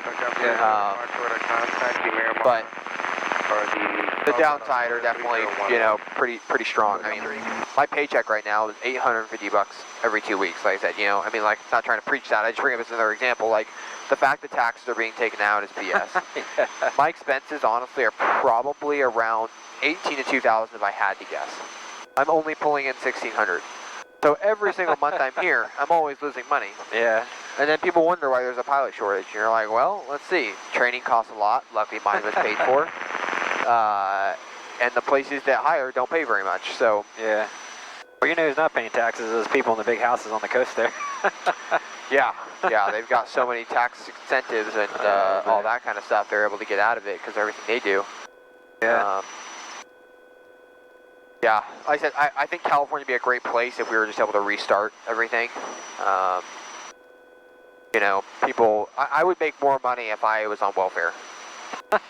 Like that's messed up. Yeah. You know, I work 12 days a week. I only have 2 days off 12 days every 6 days a week, you know, 12 days every 2 week period. Yeah. So I only have 1 day off, and I'm at the flight school 8 hours a day at least, sometimes more. Yeah. You know, working holidays and whatnot. And if I was just to you know, be like everybody else and just take the easy day, it would have been no problem. Yeah. So that stuff kind of bothers me. So I hate handouts, and I hate all these people that want the free cars and the free cell phones and all these socialist programs they put out there. You know, and I'm not saying that because I'm saying I'm diehard conservative or anything. I don't think it really matters whether you go for, you know, Republican or Democrat along that line. I think it's the fact that when people take advantage of a system, then you have like rent control and you have like this guaranteed minimum wage and things like that make everything else get more expensive. It's just, yeah. So there's your long-winded answer that you didn't really want to hear for the answer. You know, I don't mind hearing your perspective. How old are you? 26. Oh, okay. Yeah, man. I mean, I hear you. I'm a software engineer now. They pay us pretty decently, but up until I was 30, I was a physics PhD student making 20 grand a year, man.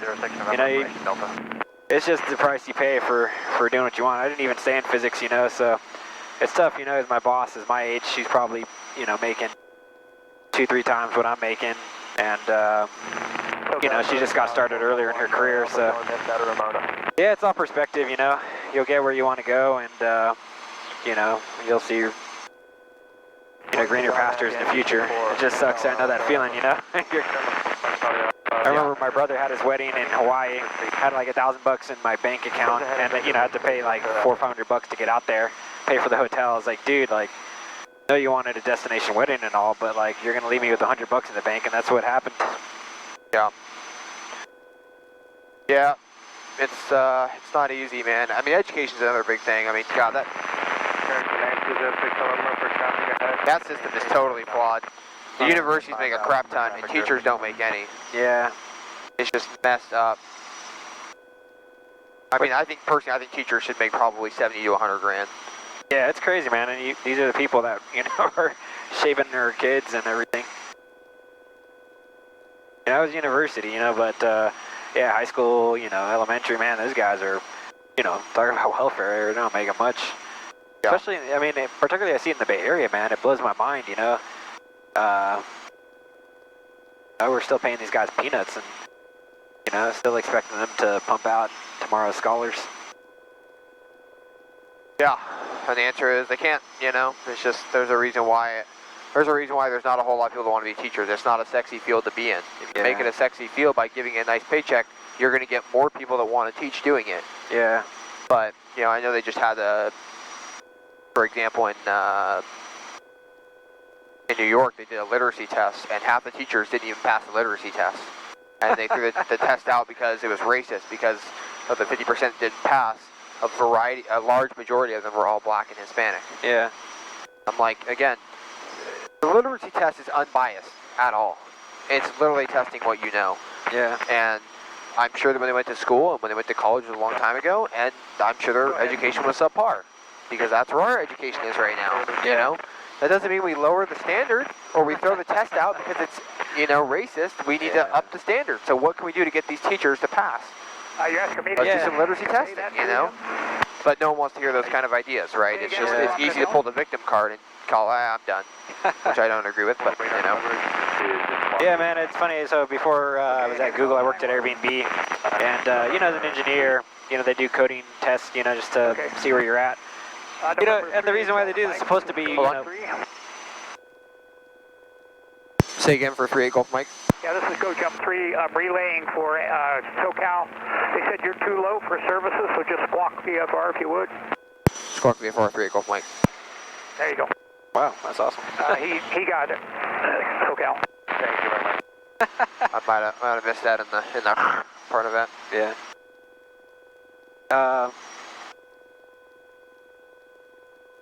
Yeah, man, so like Airbnb, you know, it's a coding test. It's supposed to be, you know, colorblind, gender blind, but, you know, a lot of people say, no, it's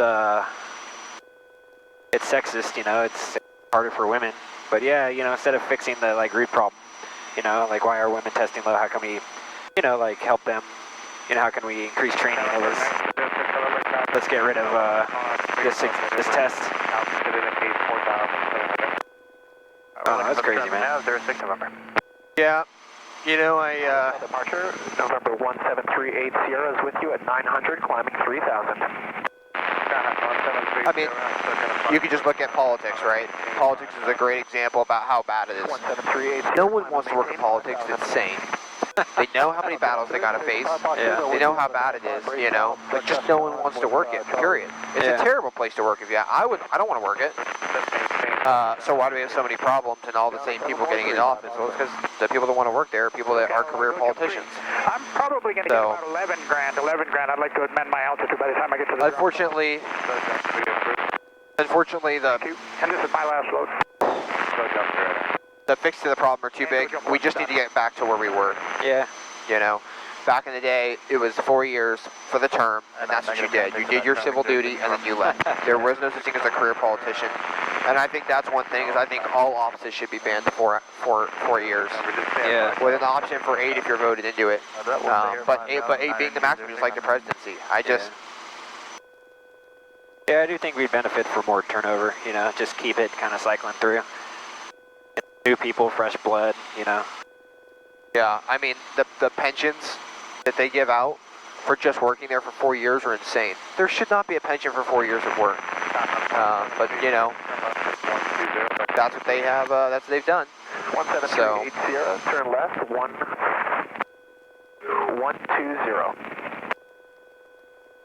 How's Antilleon been? Have you enjoyed your time here, or has it been stressful? Besides, you know, the kind of rough paycheck? It's all right. SoCal approach, Cherokee. There's a lot of things that I would change. Particularly our chief is becoming a cop right now. And I'm not sure what that reasoning is, but she's been gone a lot and then demands a lot out of us. Yeah. And I don't necessarily think that everything that she's demanding is fair to ask.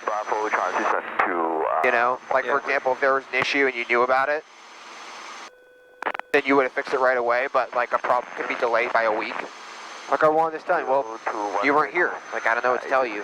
If you want this done your way, then do it. And a lot of this stresses with the fact that they don't have their 141 passes, so they could lose it in January. Oh. If they lose their 141, then, you know, there's a bunch of people that have an issue, you know, or they kicked out of the program, or basically they've got to go standby for 6 months, and everyone has to go 61. Which, for private, is not the end of the world, but for instrument, it's a big deal because we can substitute a lot of that for sim time. Yeah. 5.5, but it is amazing looking at business, like when I looked at it just a couple months ago before I started here, and they look shit hot, and then I get here and I'm like, oh my god, you guys have a lot of stuff that's wrong. Yeah. We've just got incomplete student guides. There's just been a lot of, Looking for traffic, I don't know, you know, she just had a kid, so I know that that's been an issue for her and her wife, raising a kid. 380. There's a lot of things I think that happen in such a critical young time of the business that it's not good. Yeah. You need to have someone come in here full time. Cool, so now you have your course guidance. Yeah, you'll probably want to come to the right and start tracking that CDI inbound. Oh, cool, okay. 210, Asia 60 uniform. I go ahead, yeah, right there is probably a good enough interception angle. Yeah, I think there was just too much of that getting into play, unfortunately, which is sad, but that's, you know, that's what happens. I mean, people start flight school and they think they're going to make money off them. It's like, you don't make money on a flight school. If you're doing it right, 3.6, runway. you know, you've got to pay your instructors a good amount to stay around. Yeah. You know, it really is a side business. Like, you have to do something else. And then maybe 10 years down the road, maybe, then you can start to look at it as a full-time job. Yeah. I think before that, though, I would say no. And the reason why is because, like, for example, here, and Dillion's 5 years old. Yeah. And they don't even have it together yet. So, you know, if you don't have it together at 5 years, and I've got to think that 10 years is probably the thing where you can. Something's got to give. Yeah, I mean, I told you I'm you know, still exploring and trying to see if I can make it work, but everyone I talk to and kind of my expectation is that I would make money, so, you know, just hope to break even, you know, and have fun with it, build hours, but, you know, the other CFIs that I have, you know, really experienced guys, you know, they're one's SFO ATC, another one's also an engineer at Google. You know, they both got 2,000 hours. I got another guy who wants to teach, you know, 5 hours a month. So, you know, it's just kind of a low volume school, I'm thinking, you know, but that's the only way to real estate is float, you know. Everyone else who wants to, you know, try to make money out of it, they go under, and, you know, that's how it goes. Yeah, I mean, it really just depends. You know, if you want to start your own flight school because you want a helicopter and you want to justify those costs, then breaking even's great, because breaking even means you still made money. Yeah, you get hours, you know, and that's what I think all of us are in it for, right? Yeah. In hours. Yeah, I mean, you know, if I owned the 44, I mean, it's great, you know, I understand that it sucks it's the 44, but 44 is the only thing that makes money. Yeah. 22s don't. I just talked to a guy who operates one. He said, you have one overspeed, and there went your profit for the year on a 22. Yeah. He's like, I'm telling you, he's like, there's just no reason to. He's like, no one operates 44s because they're just so difficult to break even on, and then again, make a profit. 44s, you have the room that you can actually make a profit on. So I would like to only do 44 instruction. Yeah. One, it's safer. Two, it's a much more comfortable aircraft to fly in. You're never having to worry about the weight and balance for the most part. And then three, I can take up whoever I want, whenever I want, you know? Yeah. Being above 2,500. So, yeah, I did the calculations, you know, and put fairly conservative numbers, talked to a lot of people.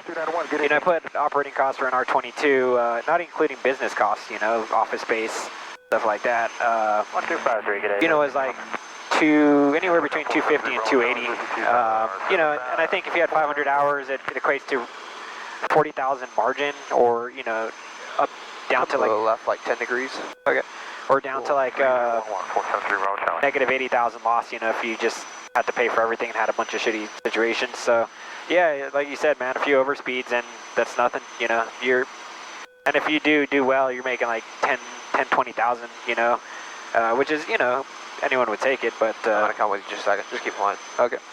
We're just kind of shooting the gap right here. Okay.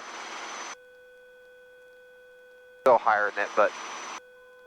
Yeah, on the other hand, you know, it's easier to attract students with a 22. I mean, look, I'm down here because you got a 22 with an IFR equipped, right? So, for sure. Yeah, no, if I ever did it, I would have it where it's like, okay, you can go ahead and start tracking now. All right, I got it. Problem is just one part, and then just the whole terrain just slopes off. So. All right.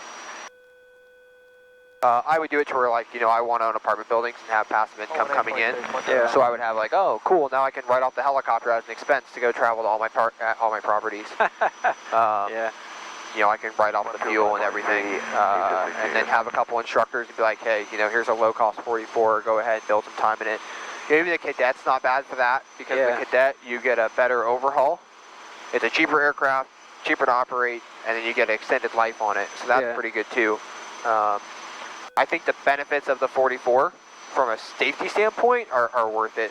But Like you're saying, correct, yeah. For a budget student, the 22 is the way to go. And if you operate a full flight school, then yeah, the 22 is the way to go. Yeah.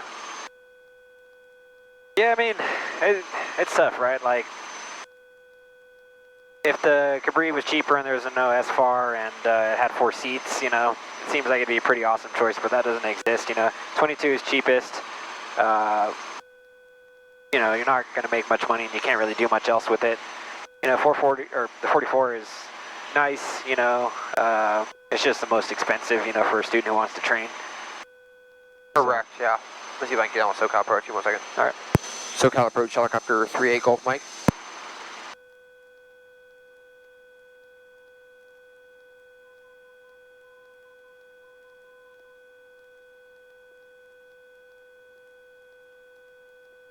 Nada, huh?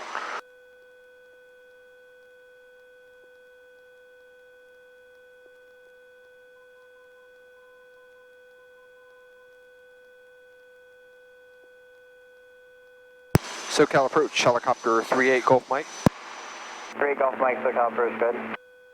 SoCal approach, helicopter 38 Golf Mike is currently just south, 6 miles south of the HDF VOR. We'd like to get flight following to San Bernardino, currently 2,500.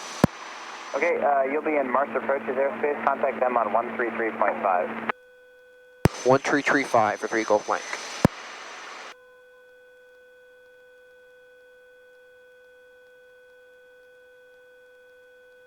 March approach, helicopter 38 Golf Mike, currently 6 miles south of Homeland VOR, like flight following up to San Bernardino.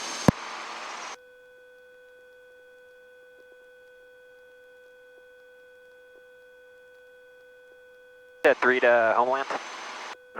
Aircraft calling on March approach for San Bernardino, say your call sign.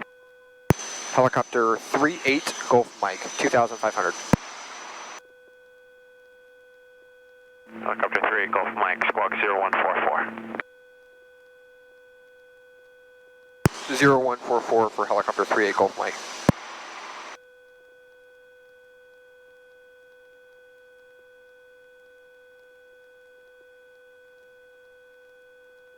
Helicopter 38 Golf Mike, radar contact 5 miles south of Homeland, 2,500, altimeter 3012. 3012, 38 Golf Mike. 3,500. Oh, I missed it. And approach, did you say 3,500 for 38 Golf Mike? 38 Golf Mike, I'm showing you at 2,500. 2,500 affirmative, thank you. I don't know why I heard 35, but...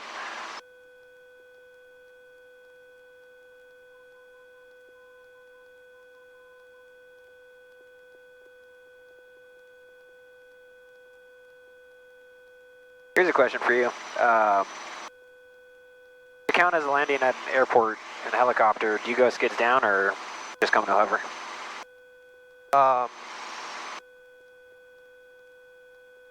One more time? When you're counting a landing at an airport in a helicopter, do you go skids down or do you just come to a hover? I count the hover. Yeah, that's what I was taught up in the Bay Area, but Hunter and some other folks actually I've flown with, you know, want to do skids down for it to count. Yeah, I think it's interpretation. I'm going to use common sense and say that the FAA would be like, if you're at a hover, you've done the landing. Yeah. You've come from 60 down to 0. Why would you need to go down 2 feet and touch the skids? Me and Hunter have gone back and forth on that. We all kind of have our different opinions on it. Yeah, it's funny. I, you know, my primary CFI just said, oh, hover, you know, that's the same thing you just said. And then I met another guy, you know, who was a new CFI, he trained somewhere else, and, you know, he said, you know, come down to touch the skids. And we did that at San Carlos, and Howard was like, you know, forget the call sign, you know, 222 Sierra Alpha, you know, depart now, please. And we were like, oh, shit. He did not expect us to stop and put it down. It's not that we stopped very much, but, you know, he expected us to be on the go. What was the call that he gave you? What, did you get a touch and go, or what'd you get? Yeah, we got, I mean, it's tough to say, but it was either touch and go or clear for the option. Gotcha. Yeah, I went back too, you know, I recorded it, right? So I went back and listened, and sure enough, you know, he gave us what we needed, and, you know, we put it down, which was the first time I'd done that, but then he yelled at us, and, you know, I don't know. Yeah. Yeah. So you just don't remember if it was touch and go or option? It was one of the two of those. Okay. Yeah, because it was a touch and go. There's no such really thing as a touch and go in a helicopter. Yeah. Just because the airplanes continue to move.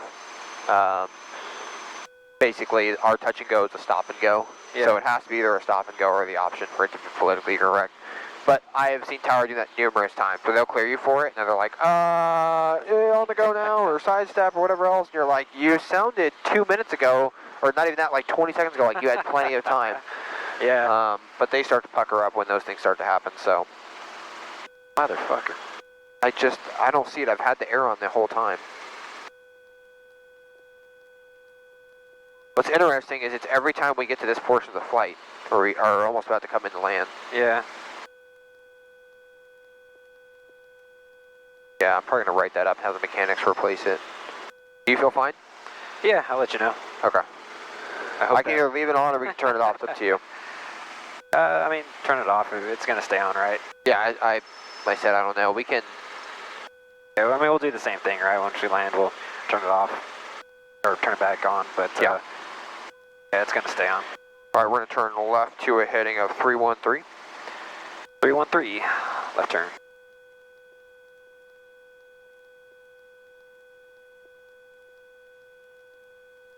Oh, hush up.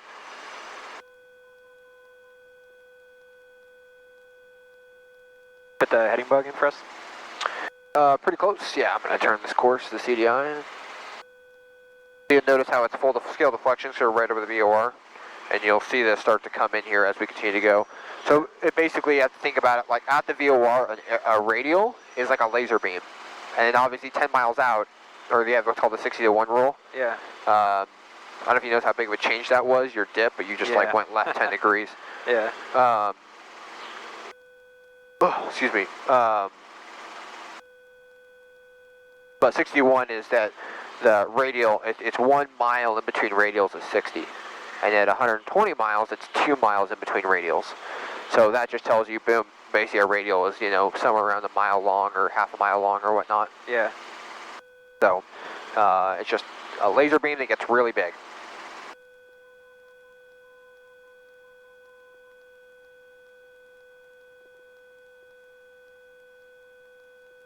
Man, I should have traded my underwear for the jacket. Cold. Oh, yeah. I can close this for a little bit. Like I said, that'll make a load of difference. It'll start to warm up a little bit.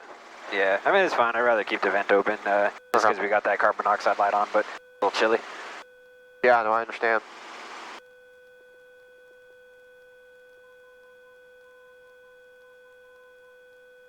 Yeah, I mean, like you said, it's probably nothing, but at the same time, it's like, let's get air going through just in case. I've never had carbon monoxide poisoning. You read it in the books, right? But I wouldn't want to get in a situation where I can't even tell that I'm kind of messed up. Yeah, I mean, the problem is it's literally impossible for us to get it, if that makes sense. Yeah. So do you know how carbon monoxide happens? Yeah, mostly through the exhaust system or heater kind of pumping it in here, right? Okay, but we don't have a heater. So there's no way for us to get it because we don't have a heater. But yeah, there's the exhaust and there's a shroud that goes over it. And so the way it can happen is that if you have a crack in the exhaust, it's going to leak into the shroud. As long as the exhaust is fine, you're good to go. On a brand new bird, the exhaust should be good to go. Yeah. So I'm not really, that's what I'm sure is, I'm not sure where that sensor is, and that's why that's why I don't really know. Because we took the exhaust, they took the heater system out. So, and we know the exhaust pipe is off to the right side below us. There's no way exhaust is coming up, defying aerodynamics and coming into the cabin. So, that's my take on it. There's just no way, fortunately. So, at the same time, I'd rather be a little bit cold just to be safe. No, I understand.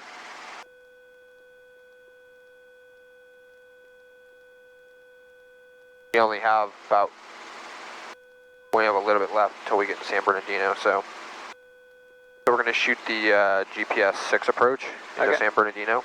And I'm going to get on with SoCal here in just a second. They're on 1270, I believe. So it's down here at the procedure button. And actually, I'll go and take flight controls. Yeah, the controls. I have flight controls. Go ahead. I want you to kind of just keep going to the procedure button. bottom right of that. Yeah, so press it. Yep. You have to hit it a couple times. Okay. There you go, select approach. Okay, you'll put the airport in there, it'll be KSBD. See, I'm gonna go with little knob. Oh, there we go, all right, so K, S, all right, enter. Cool. And then we want to get the RNAV 6 Yankee. Yankee, all right. Awesome. We're going to do vectors.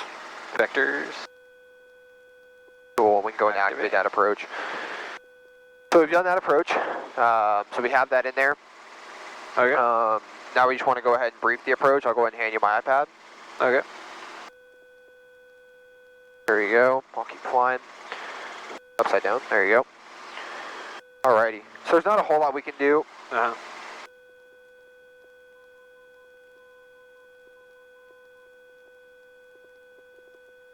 Say again for helicopter 38 Golf Mike. I didn't come at all. There was no transmission. My apologies, say Golf Mike. I saw the TX come through, and so I wasn't sure if he was trying to reach us or something, just in case. So we want to go ahead and we want to brief this approach and kind of see the different things kind of going on. Okay. So same thing, starting at the top, you have the approach course. So we're tracking the VOR right now, so until they start vectoring us, which will be in a little bit, we're going to start plugging that in. Uh-huh. Okay. And then going back to our four corners. We do have to get onto the GPS mode of this VOR. Uh-huh. That's an outlook of what the approach is. Again, ForeFlight kind of helps or /cheat because it kind of tells you where we are, kind of where we're tracking to. Yeah. We have right here the final approach fix. For a GPS approach, they have to vector us 2 miles. As far as getting on the course, we have to be on there 2 miles prior to the final approach course in order for us to get our step down into the required guidance necessary, okay, for the approach. So there's different, we have en route, we have terminal, and then approach. Uh-huh. And so we need to be in approach mode. We get the most sensitivity off the GPS and when we're going to be able to track inbound. So that's what we're kind of looking for on that.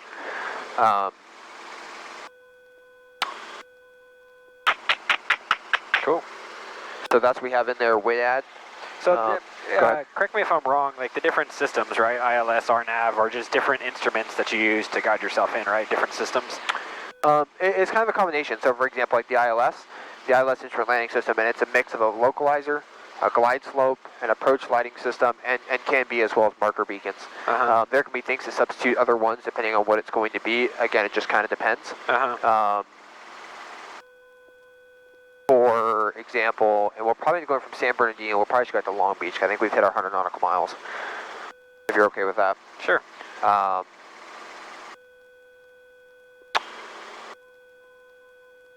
that would be an ILS. A localizer is just a localizer. You don't have a glide slope. Sometimes they can have a glide slope for vertical navigation, but maybe due to it, the course being not coming directly into the runway, there can be limitations on that you can read about in the terps. Yeah. Another one can be the VOR approaches, which is what we did last time. So again, it's not a localizer, it's not positioned at the end of the runway, but it functions the same as far as we see. Uh-huh. Then we have area navigation, which is going to be GPS, which is why you see RNAV, which stands for area navigation. And then we have different types of GPS approaches. We have an LPV, we have a LNAV, which is just for lateral navigation is what it stands for. And we can have like an LNAV plus V, so if you go to the procedures there, or to the left, come left. We see we have LNAV MDA. Uh-huh. So that's the, on this approach, that's the most we can have is lateral navigation. So this is, again, a non-position approach because it's not giving us guidance coming back in. Uh-huh. And then the last one that I haven't done, there's one, it's PAR approach. It stands for Precision Airport Radar. So that's where, like, if we get on, because they would have it here, but if I want to get an approach coming into the airport, they would say, hey, turn left 10 degrees, okay, hold this heading, turn right 5 degrees, turn left 5 degrees, or turn left 5 degrees, yeah, descend 500 feet, okay, now descend 100 feet. They would actually step us into the approach. So if all we had was a heading indicator and altimeter, they could basically tell us what to do. Yeah.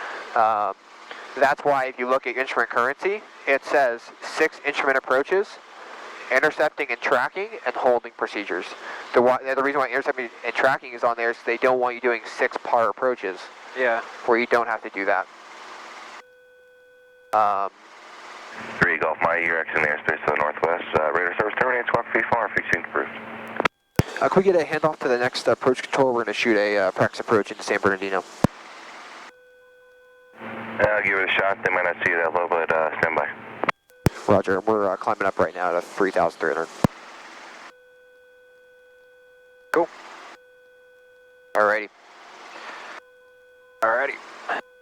Alrighty. You have flight controls? I have the controls. You have flight controls. Just go ahead and keep that forward pressure right there. You're kind of pulling back. Cool. Okay. Awesome. And you're pretty much lined up on course. 3 Golf Mike, contact SoCal approach 134.0. You have radar on you. 134.0. 3 Golf Mike, thanks. Man, he's bored tonight. Talking to him. Yep. Yeah, we're looking for 3,300 on the altitude, and then just keep following this SoCal approach helicopter 38 Golf Mike. Over 3 Golf Mike, SoCal approach, maintain VFR at or above 3,500 and fly heading 350, vector ILS 6. Okay, at or above 3,500. What was the heading? 350.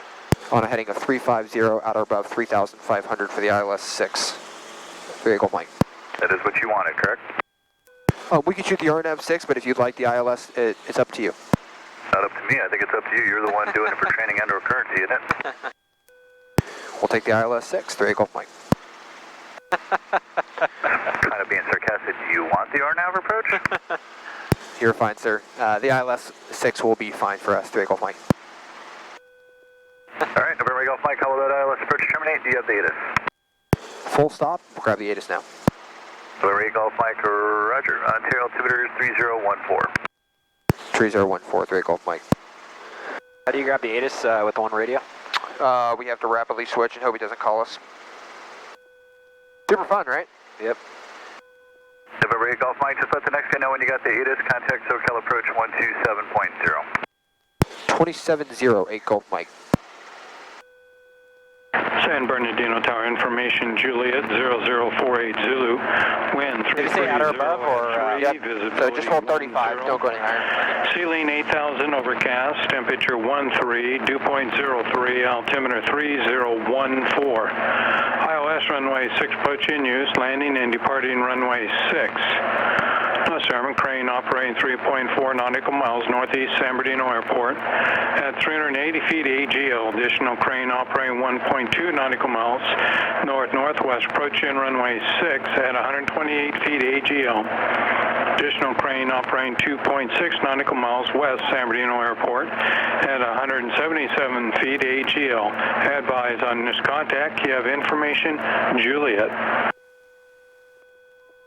Approach helicopter 38 Golf Mike. Information Juliet to San Bernardino. After 3 Golf Mike, SoCal approach, roger. Turn left heading 270, vector to final. Turn left 270, 8 Golf Mike. See, I knew that was going to happen, so I was like really confused. 270 is on there. I'm going to set you up for the approach. Yeah. I don't know why he wanted to tell us that, but we did it, so.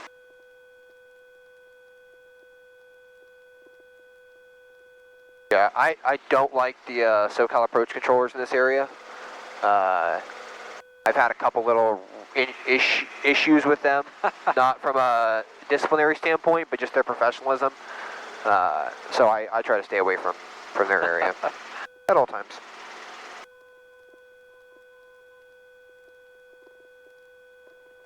Yeah, I've never heard one say, hey, I'm just being sarcastic. Yeah, you know, it's like I said, it's that California area. I don't agree with it. Like for example, I had Tower come on. They're like, hey, you need to let us know like when you're in our airspace. And I'm like, what do you mean I need to let you know? Like I was on with the approach controller. Like Yeah. I'm not supposed to call you and tell you I'm inbound. That's their job. Yeah. So I had like an instance like that where I was like, you know, I don't really like that at all. And then like he'll like this area for some reason. I don't know if it's training or what, but like they won't let you do approaches in some areas. They just get like really strict. Yeah. So there's just certain stuff like that where I was like, you know, there's not really a reason that we need to be doing this, but whatever. Whatever. Yeah.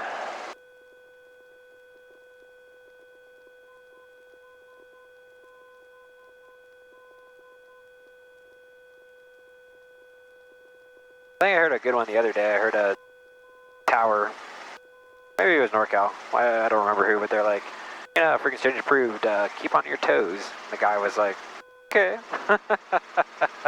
Yeah, that was cracking me up, keep on your toes. I couldn't tell if she was just, you know, being silly or if she was annoyed with the guy.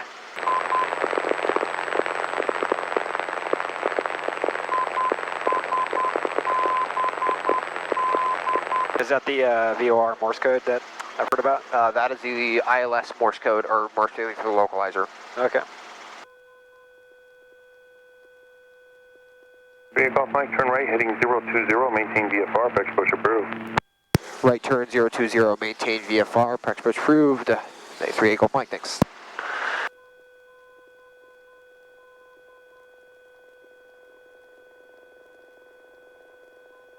I love that. Like, I go turn a frequency, I just like stop like turning after a while, and it goes right on the number I want it to, and I'm like, oh, I'm complete. Approach number 6716. Yeah, rain. Off of Yep, a little bit of rain. Okay. I think it's actually Virga, because I don't see it on the surface, so I think as we descend it'll... Just off San Bernardino, 2,400, requesting VFR flight following to Ontario with practice approach, ILS 26 left. What's your type aircraft? B76 for 160. 160, let's clock 0267. 0267. Still 9 degrees. 8 Golf Mike, flighting 3602, join the localizer. 3608 Golf Mike. Alright, turn left, heading 360. That wind must be pushing you out of the north pretty good. It's had you paralleling the localizer. 3 Golf Mike, thanks. 69160, your radar contact 2 miles south of San Bernardino, Ontario, altimeter 3013, say altitude. 360, yep. And let's go ahead and maintain 3,300, so just drop it down 200 feet. You want to practice ILS, go full stop, is that what you want? Full car We'll do the, we'll take back off if we could do 2 practice approaches to ILS 26 left for 160. Okay.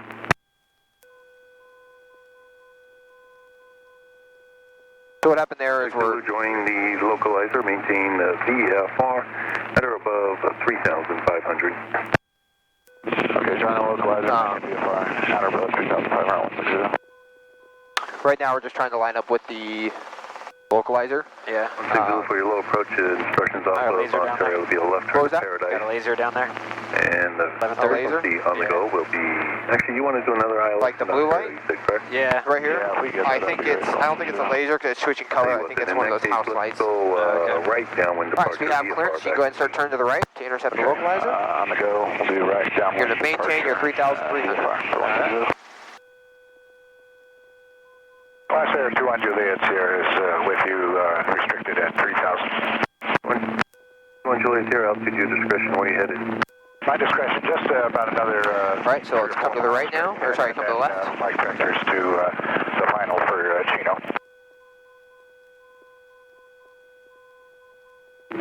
You said you want to return to Chino, VFR, or you want to practice ILS? Yeah, we can do it in practice. It's okay. This is okay. Okay, the practice ILS to Chino, so full stop, is that correct? Affirm. Alrighty, alright, we can go ahead and start lowering collective. The glide slope has come in, so we can start descending now. I'm going to kind of stay on here with you. Okay. Alright, we'll go ahead and take the trim off. You go ahead and get that. Okay, reach around, there it is. So the most important thing I want you to do is I want you to hold your 70 knots, okay? Again, you're still flying this, I'm just kind of on there. Okay. Say again for 3 Golf Mike. 3 Golf Mike, contact San Bernardino Tower, 119.45. Over to Tower 3 Golf Mike, thanks. Tower Helicopter 3 Golf Mike, Petus. Petus. Helicopter 3 Golf Mike, San Bernardino Tower, verify full stop. Full stop, we'll go into the FBO 3 Golf Mike. Helicopter 3 Golf Mike, wind 330 at 5, runway 6, clear to land. Runway 6, clear to land 3 Golf Mike. Alrighty, we're going to come to the left a little bit. You're good? Okay. Right there, we're going to hold this. Now the localizer only gets more sensitive as we get closer, so you'll notice the intercept angle that we have is very small. Okay. So the glide slope is it on both sides? It is on both sides, and as you'll notice, we're just slightly high, but not bad. Yeah. So we want to do our best to hold that airspeed. So right now we're a little slow, so I'm gonna get that 70 knots back in there. So I'm gonna push forward just a little bit. That glide slope is coming in nice and smooth. If it was like a minute from now and it didn't come in, then I would continue change approved. to come over a little bit, because that means the wind is pushing us a lot, and so we don't really have a good angle, but I think we're going to be okay. We're looking for about 450 feet per minute descent, which is what we have. If you're a little fast, go ahead and bring the cycle a little bit aft. We want to control the descent rate with the cyclic. Control the descent rate with the collective, which is why I want that airspeed so particular at 70 knots. I see. If not, and you try to change those, because we know if we push forward or pull back, we're going to mess our descent rate. If we hold it steady at 70, we'll be able to really master that with the collective. Cool, sounds good.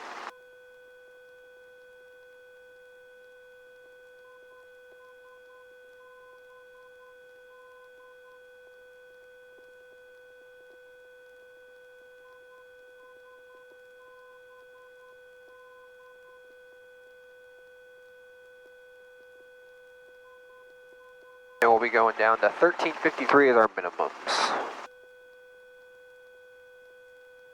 Okay, so we haven't, so the localizer hasn't really moved in. You're doing a great job of holding the glide slope. We're a little low, so you can just come up on the collector just a little bit, like maybe 1 inch. You can see that. Yeah. And then you can bring over the, I'd come about 5 degrees to the left, so roll into a nice turn, 1 Mississippi, and now come out and level out. Using those time turns, especially in the ILS, really helps us kind of come into play. Yeah. That way you don't kind of come left and then come back right again. All right, now let's come to the right about half a second. So one-ish, right about there. And again, just help bracketing that in. A little bit low, so I want to raise another little bit inch of collective. And while you're flying, I want you to just look up at the runway right now. Do you see it? Yeah. So you can kind of see what that looks like. All right, we'll go back to being inside and flying.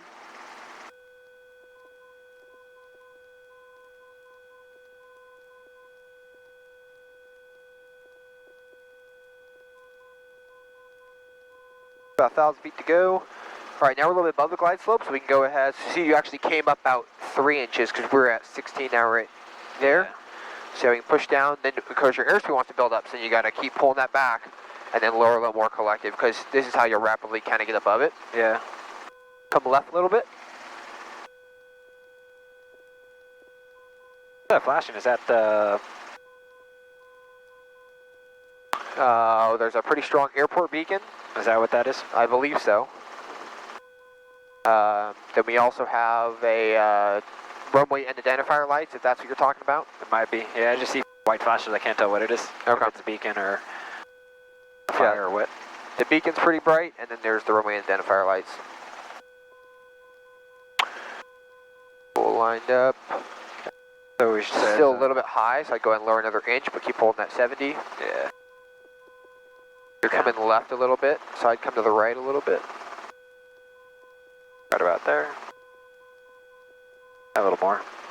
Yeah, it's kind of moving to the right, so yeah, just a little bit. We don't want to go past 060 or anything, because we know that wind's going to push us. Again, as we go from a higher altitude to a lower altitude, we also know the wind is changing, right? We have surface friction that comes into play and things like that. So we will have to make slight changes. Good, glide slope's back in there. Okay, course is moving to the right, so yeah, a little more correction. Level off right about there. We'll kind of hold that. Good job, right on the glide slope. We're looking for 1353, so we can keep coming down. We've still got, we're at 16, so about 300 feet to go, or 250.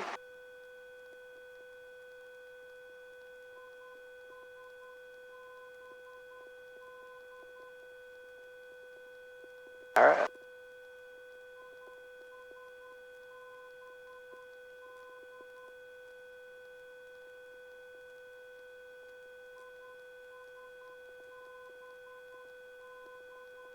All right, little right of course. You want to come left a little bit.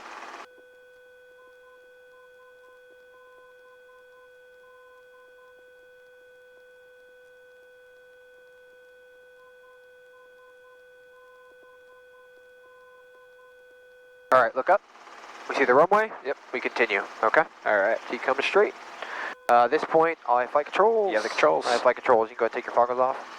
Whew. All right. And Tower Helicopter 3, Golf Mike, as you come over the runway, would you like us to air taxi to Luxair, or would you like us to taxi? Helicopter 8 Golf Mike, your choice. You want to just go direct, or do you want to air taxi over the taxiways? We can go direct if it's easier for you. Yeah, ahead. Helicopter 8 Golf Mike, Roger, proceed direct landing at the ramp, be at your own risk, use caution, wind 360 at 5. 360 at 5, direct to Lux Air, Golf Mike, thanks. Alright. I got the controls. Alright, you have flight controls. I got it. Alrighty. Alright. So where is it? Continue straight. Just past the tower. We're going to be going up taxiway, basically Alpha 1. Is it on that northwest end up there? Yeah. And we'll go and make a left-hand turn. Right here? Yep. Okay. So I'm going to come on here with you. Alright. A little bit steeper. Now it's kind of harder. Oh, it's back here? Yep, it's back here in this corner. It's kind of a weird one.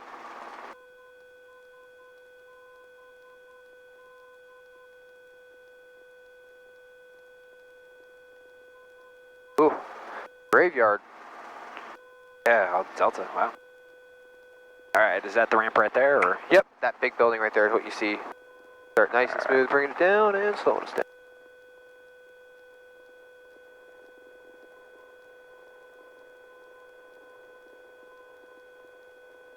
PSI is under control. Oh, so. actually, sorry, keep coming. My apologies. Great. That's the UPS, it's behind this one. Wow, it's back here. I know, this is a weird airport.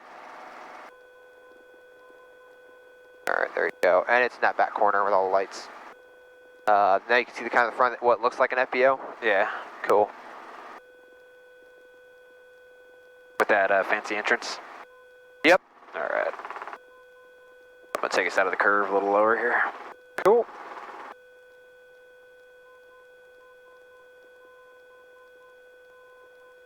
Does multiple, see the guy? Yeah. Cool. Alright, so aircraft left there. Oh, I guess he's go right here. Yep. Alright.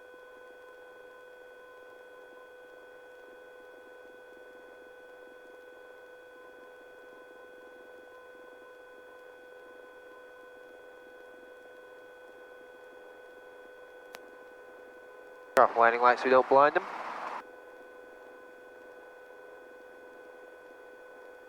Alright. Let's put it down right into him. Yep.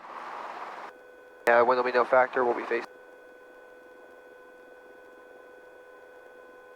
Alright.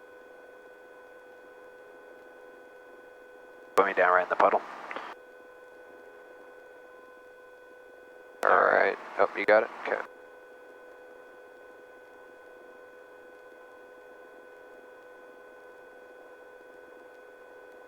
Touch nice and smooth on the collective. All the way. There we go. Cool. Alright, so roll it down to 5.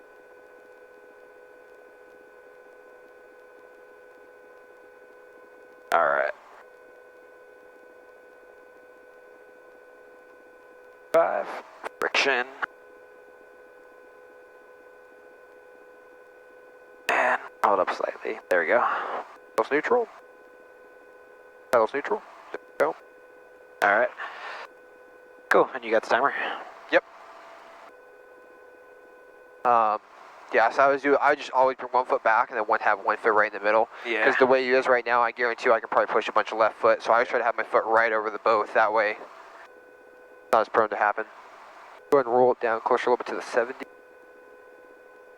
RP'd off. Okay, it's off. Yep.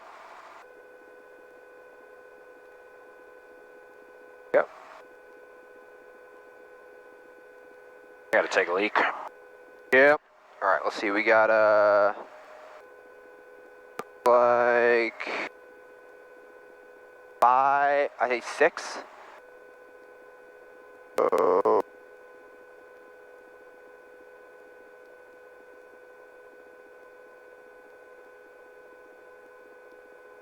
Only have 40 miles to go. I'm just going to get 10 gallons. Really be right on the edge of the max gross because we're going to have plenty of, that'll put us at probably like 16 or so, and we're only going 40 miles. Cool. So, if we do 60 knots, which we're not, that would be 1 hour right there, so we'll be plenty on that.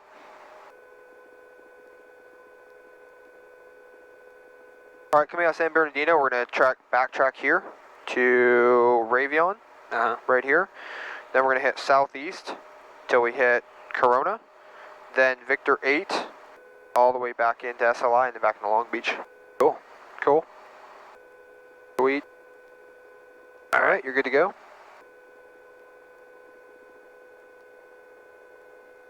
$30 seconds. Ah, man.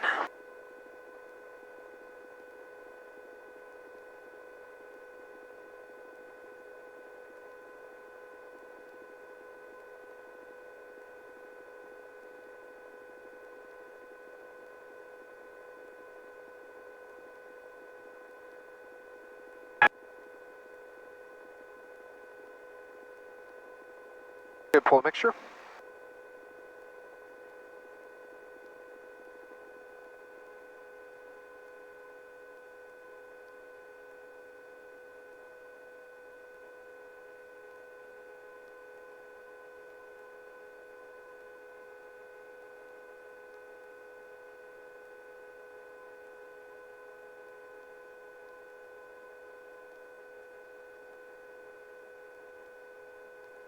So question for you. Cool, I'm pulling the headset off first. Oh, okay.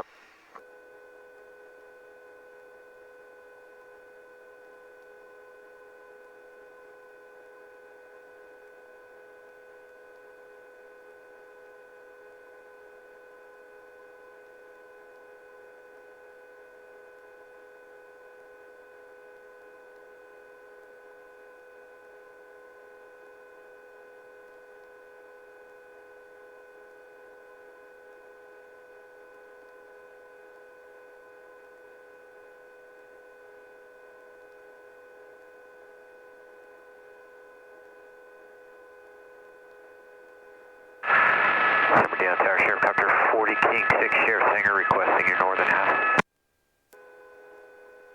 40 King 6, say again. At the Sheriff Sanger requesting your northern half. 40 King 6, departure ramp, you're on risk, use caution, wind 0105, altimeter 3014. At on risk, 40 King 6.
Alrighty, last leg. Gotcha. For that to get green, flashlight to go out. Walk VFR.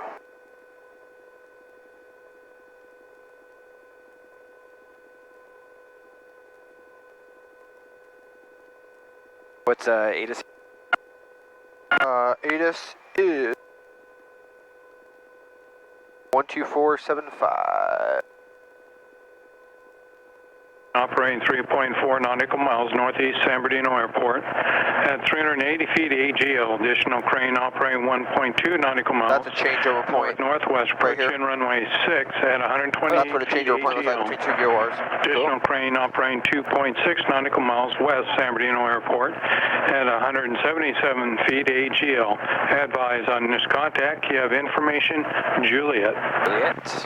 San Bernardino Tower information, Juliet 0048 Zulu. Wind 330 at 3. Alright, nav lights. Suckers up. I'll turn our landing lights on in a sec. Alright, cool, so lights are out. Green, so let's do our mag check. Alright, left magneto. 1000, 2000, good. Right magneto. 1000, 1000, good. Alright, bring it up to split it.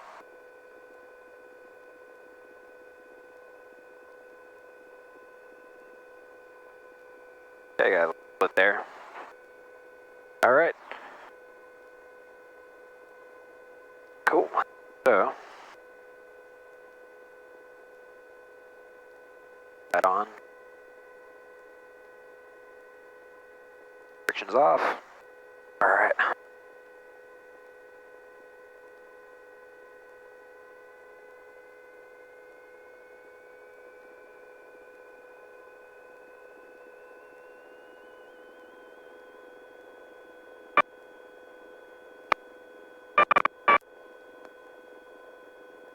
Cool. Alright, roll it down.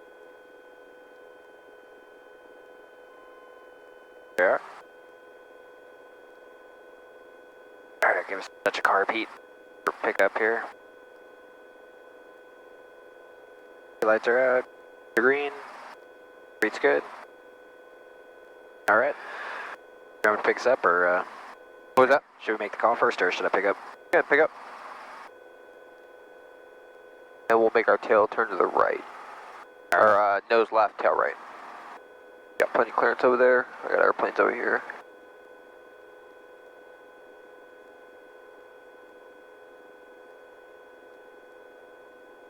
So that's the one issue I have is when you don't put any pedal in until you start turning, you know? Yeah. Just something to keep in mind. Like I said, if that's how you always done it, and I understand it. I just think it's more valuable to have those feet always moving together. Yeah. Alright, you are clear to bring that left turn around. Tower Helicopter 38 Golf Mike is at Luxair. We would like a departure to the southwest. Helicopter 3 Golf Mike, Summer Tower, departure ramp, you're on rescues, caution, wind is calm, altimeter 3014, I'm on course. 3014, is it possible we can step over to Charlie real quick, just get a little run, takeoff run off Charlie, and then make our turn to the southwest? I got 3 Golf Mike approved, clear for takeoff, taxiway Charlie. Alright, taxiway Charlie 3 Golf Mike, thanks. Alright, back to Charlie here. Yep, it'll be straight out in front of us. We'll make sure it's Charlie, because as you can tell, like, Echo is this big long one right here. Yeah. And we obviously don't want to be on that one, so.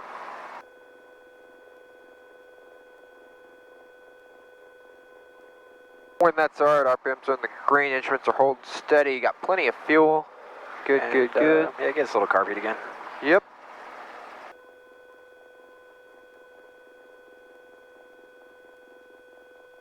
Oh, mountains are beautiful.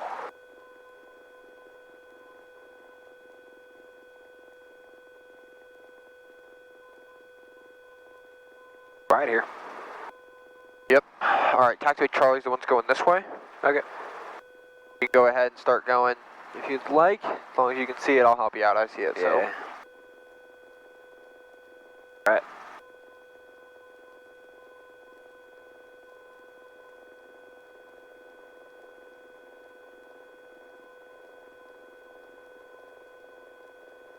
Alright, how do you want me to... 45, start coming up.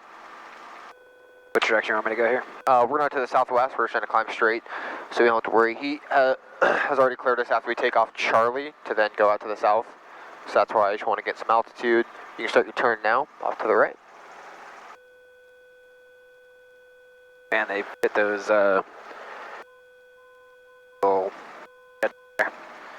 pack them in. Yep. And go ahead. There. You can go ahead and hold this heading. So we're kind of looking between the two mountains. Yeah. That's kind of what we're going to go through. Okay. This takes us into Corona, which is what we kind of use a lot of times for cross countries for students, and then right on back to Long Beach. Cool. I've been to Corona and back in a 1.3.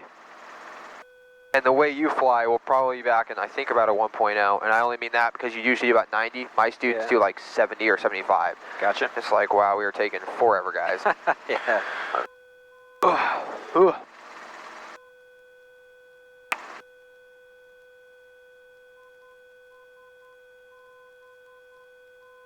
Okay, let's screw back in. So I'm going to go ahead and close that. Keep you a little bit warm until it goes off again. All right. Hopefully we'll be back before it goes off. That's the goal. Turn it to 90.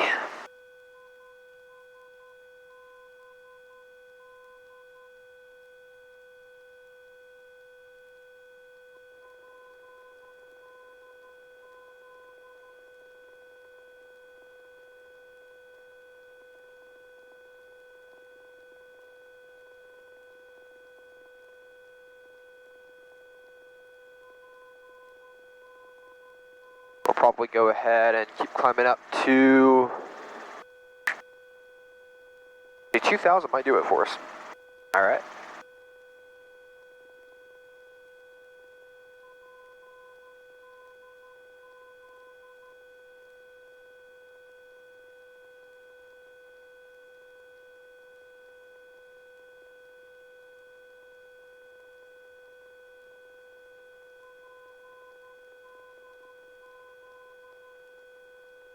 Already at 1,000 speed.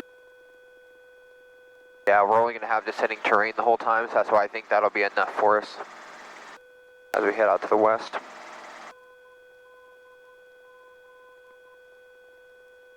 Friction here.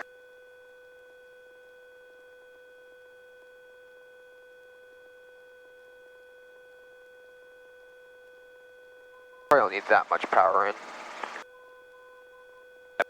Call it 21.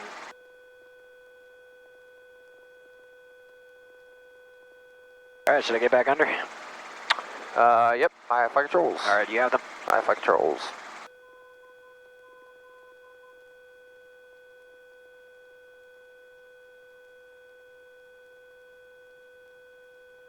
Oh my gosh, as soon as we freaking leave this, it just starts to rain. It's not bad though, just a couple drizzles. All right. I have the controls. You have flight controls. I got them. All right. Go ahead, we'll set your heading bug right here. Go ahead and track that. All right. We're gonna get on with approach as soon as they clear us. Man, it is hard to see that bug in the dark. Yep. Yeah, it is not great.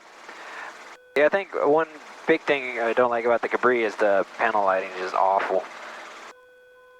They got a little light up here that shines down. That's it. No backlit instruments.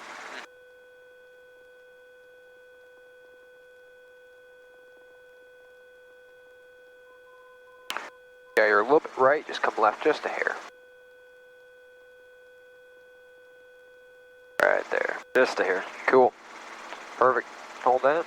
Yeah, 20 seems like a good power setting. You like your trim, sir? I would, please. All right, trim is in. Thank you. Much better. All right, car repeats out of the yellow. We're good there.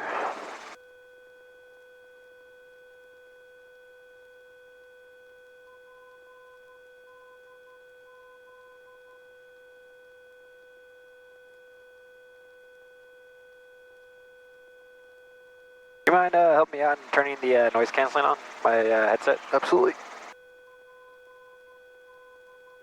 don't think I turned it on. It is on. Oh. It is flashing green. Come to the left a little bit, you're off to the right again.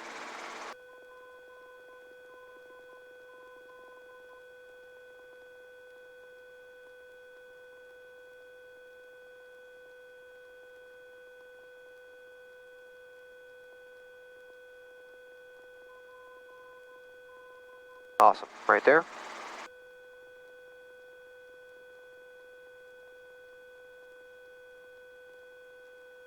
Alright. Gotta watch that right. Maybe I just have a natural lean, I don't know. Watch our airspeed. Yep. Yeah, we've got a tailwind now, so that's the other thing helping us get in there quicker. Keep it. Our heading.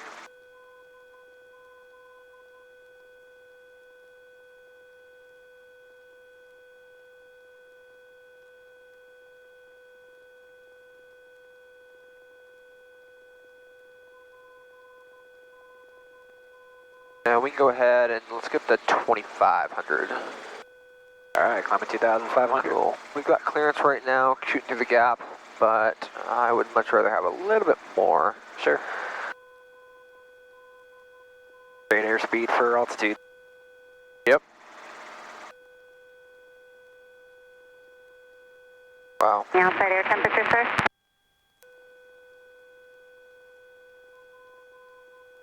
November 79730 November, roger. Do you want to descend? Okay, thank you, sir. Alright, come left just a little bit.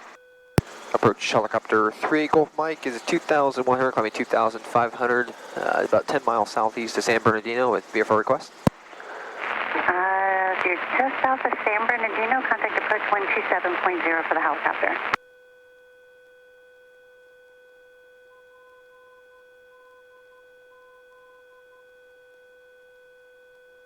Approach helicopter 38 Golf Mike, 10 miles southwest of San Bernardino, like flight following back to Long Beach, currently at 2,300.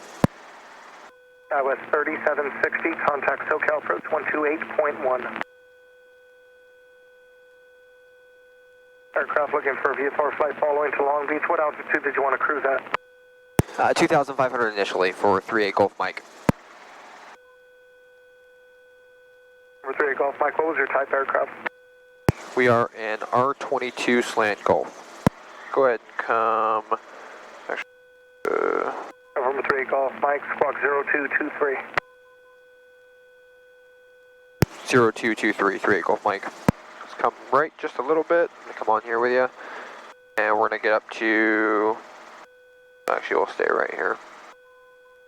FedEx 3727, second hand, passing 12-7 on the Eagle arrival. 3727 Heavy SoCal approach, Ontario, Right about there. Cool, right, hold this. Information, India is current, you can plan on the ILS, runway 250. 250. Yep, 2500. ILS 26 left, thank you sir, we'll make sure we got it. Guy over.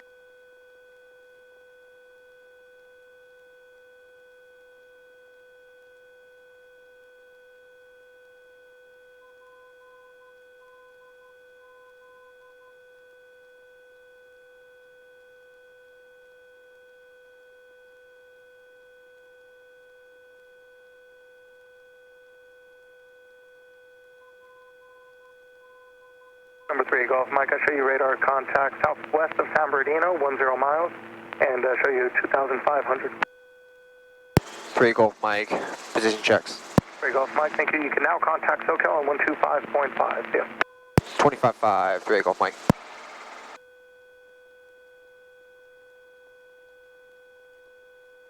HP51, the traffic is back a mile and a half northwest to your southeast on now 2,900. Alright, let's come left, heading 210. You're looking for 210. Approach helicopter 38 Golf Mike, 2,500. Number 38 Golf Mike, SoCal approach. Good morning or afternoon again, Ontario altimeter 3014. Advise me prior to changing altitude. 3014 will advise, 38 Golf Mike. Man, she was confused. Yeah, I think, I said 10 miles to the southeast instead of 10 miles to the southwest. That's why she had us go back over there. Because 10 miles southwest, we're in her area. Yeah. So. Well, she said good morning, good afternoon.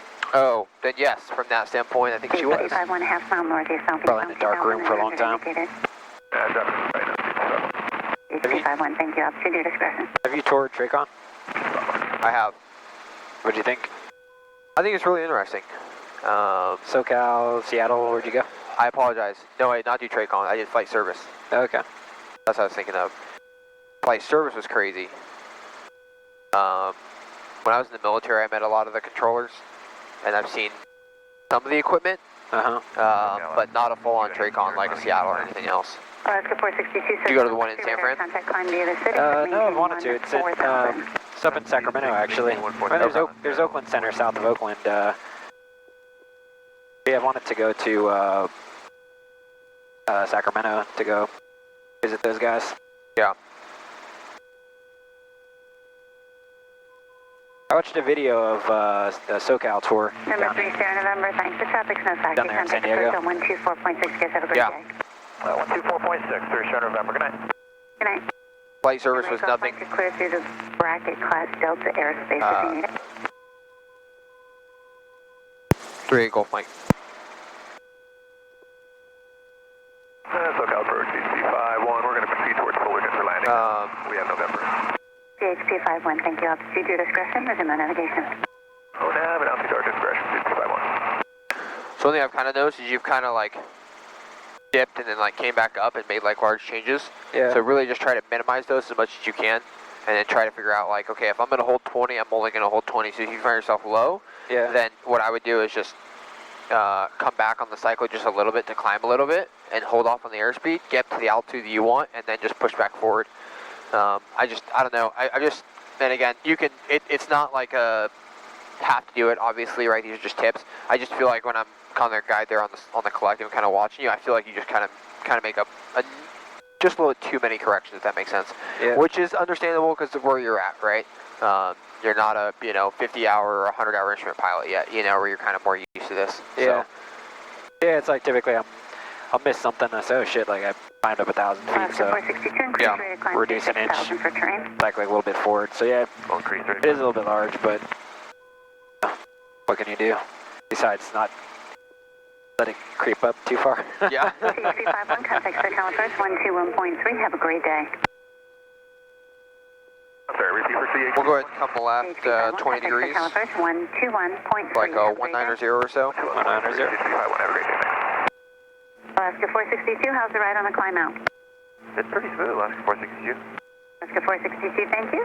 Climb via the SID, except maintain 14,000. Contact Los Angeles Center 125.27. Have a great day. 2527 and climb via the SID, except maintain 14,000, Alaska 462. We're set the 238 eastbound, or westbound, apologize.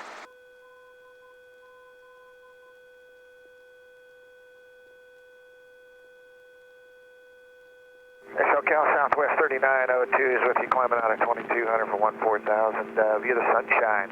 Long Beach. Southwest 3902, SoCal departure, radar contact, climb via the SID, except maintain 14,000. What was that? I said let's get dinner. I know. 14,000, I know. 3902.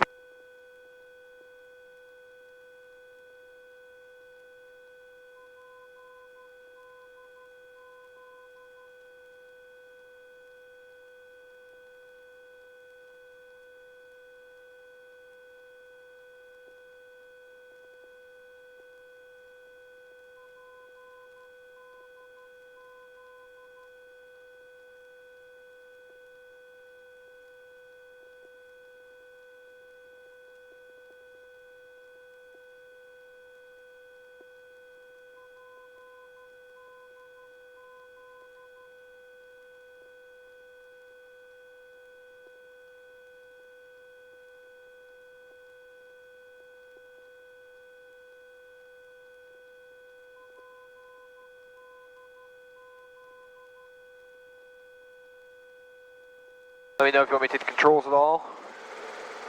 Sure. A little, maybe closer. Yeah. Feeling pretty good. Cool. How far out are we? We are 25 or 26 miles. Okay. Yeah, there's not a whole lot left. Cool. So I think Long Beach, no, I guess it'd be like 26 or 27 because Corona from us, I think, is 26. It's just over the 25 nautical miles from Long Beach. So, or we're at Corona right now, so that'd be 26. Awesome, it's like 10 or so minutes. Cool. Yeah, we can turn right, heading at 230. 230. Yeah, Alpha 3902, contact Los Angeles Center. Right about there. 125.27. Have a great night. 2527 and Jerry 9 Southwest 3902.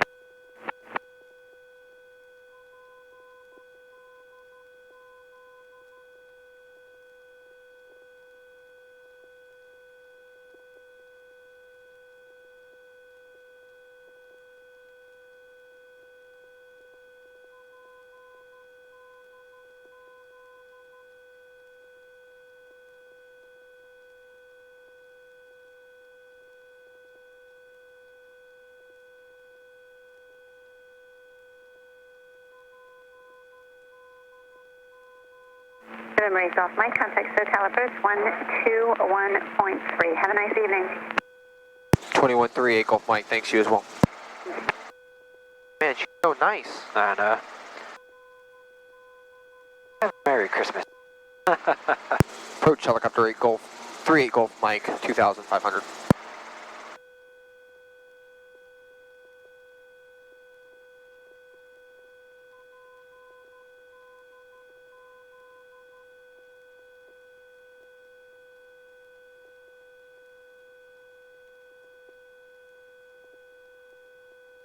Over to tower 126.8, thanks, 7 Mike Alpha.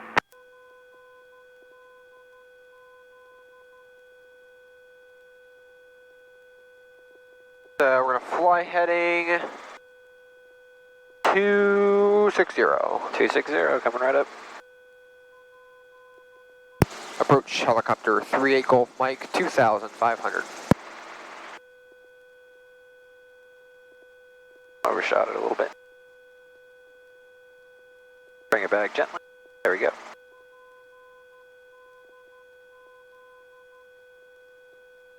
Approach helicopter 38 Golf Mike, just want to verify frequency 121.3.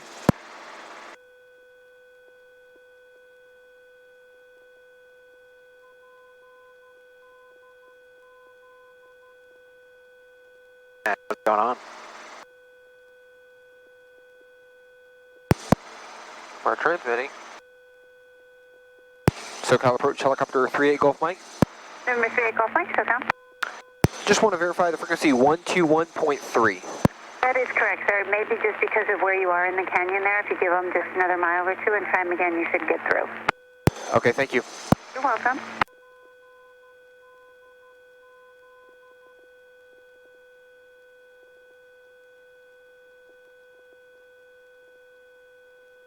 SoCal approach helicopter 38 Golf Mike, 2,500. Helicopter 38 Golf Mike, SoCal approach, verify you have information kilo at Long Beach. We don't have information kilo yet at Long Beach. We would actually, if able, like to shoot the RNAV runway 24 GPS approach into Fullerton, if able. Okay, helicopter 3 Golf Mike, fly heading 270, intercept the final approach course, and advise when you have information November at Fullerton. 270 till established on the final approach course, will advise 38 Golf Mike, thanks. The procedure going into Long Beach is ridiculous. Out of the way. So we're just going to do this one instead. Okay. To save some time.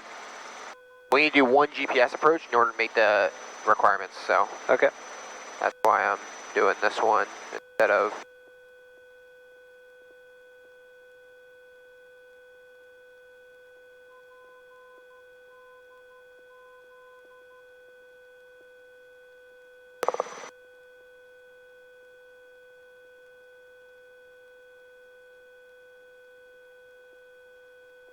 Alright, so he has 270 on there. We are lined up there, so we're good there. I'm going to grab the 8 real quick.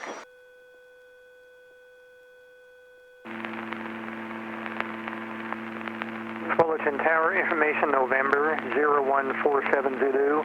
Wind calm, visibility 10. Ceiling 9,000 broken, 11,000 overcast. Temperature 14, dew point 6, altimeter 3013. VOR Alpha approach in use. And helicopter 38 Golf Mike has information Zulu into Fullerton. Helicopter 8 Golf Mike, thank you.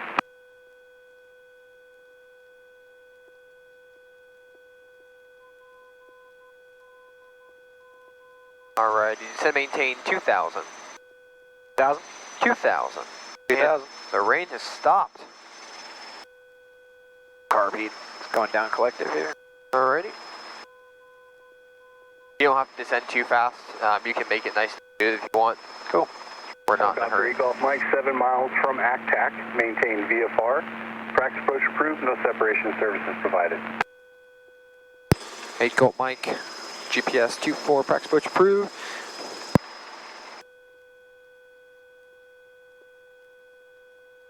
You know what I think all those things are that look like lasers? 4.7 for 3. They're all the Christmas lights. 630 SoCal approach, right.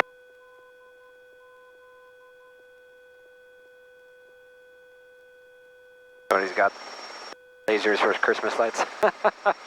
Yeah, I know that's popular, especially on the houses, like they'll shine on the side, things like that. Merry Christmas, yeah. 4-3, stay at the current. We're good there. GPS is loaded up. Alright.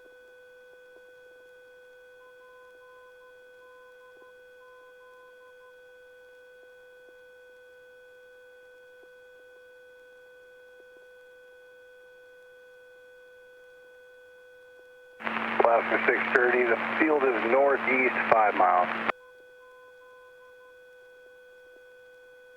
Airport site, Alaska 630.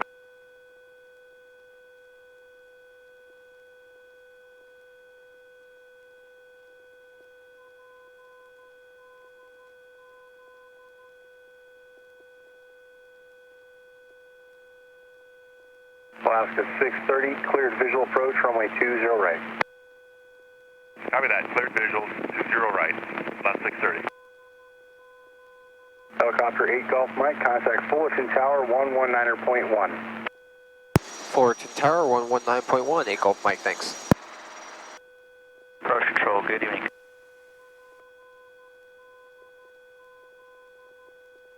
Tower helicopter 8 Golf Mike, currently at ACTAC, shooting the RNAV 24 approach with like a straight out miss towards Long Beach. Helicopter 3 Golf Mike, Fullerton Tower, you're requesting en route flight following to Long Beach with SoCal approach. They would like to shoot the GPS RNAV 24 practice approach into Fullerton, and upon miss we can just go VFR back to Long Beach. November 8 Golf Mike, roger, runway 24, cleared low approach. Runway 24, clear low approach, 8 Golf Mike.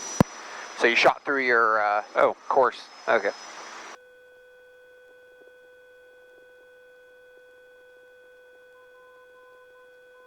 I was too busy chasing 270. Yeah, I figured that's okay. It's, you know, basically every single student does that. It's kind of a realization. As that comes in, I'll let you know. We're basically got 1.5 miles to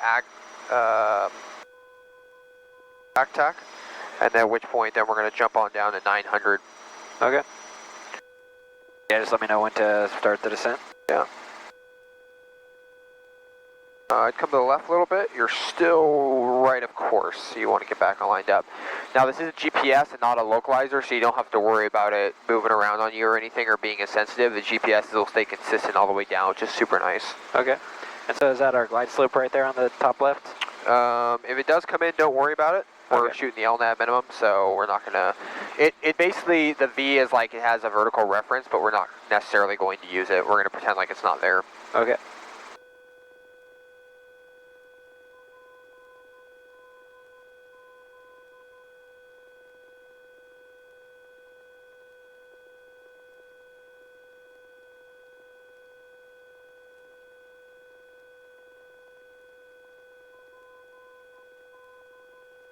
Alrighty, we can go ahead and start descending down to 900 feet. Alright, descending 900. I'm just gonna pull car beat so I can go below 18. Go ahead and put your trim back in. Alright. We will be going this, but just so you have full control. Sure. Or watch the blade slap. So I just pitch forward now. That'll prevent that blade slapping into these people's houses.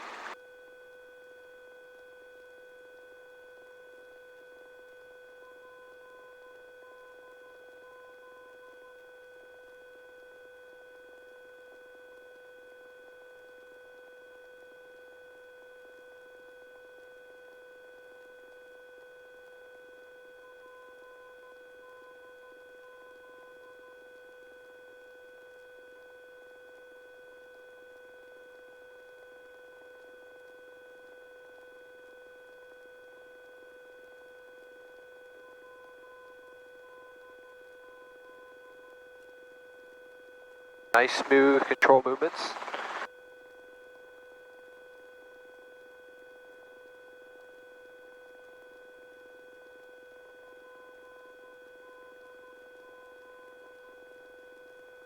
Oh man, alrighty, it's warming up. Alrighty, 15 degrees. Yeah, alright, summertime. 200 feet to go.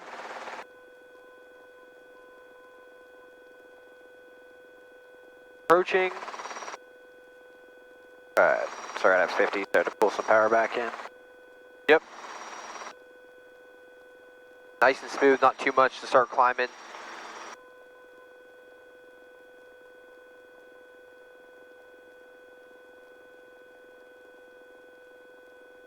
Eye on that course. You're a little bit right of course still.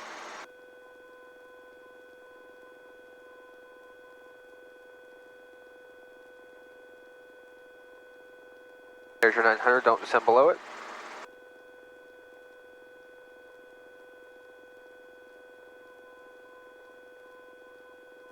Alright, just go ahead and just casually glance up at the runway just so you can kind of see where you're at. Okay. Cool, you go back down.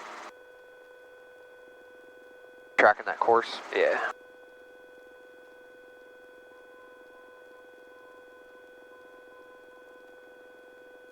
Watch that altitude, you're still lower than 900. Is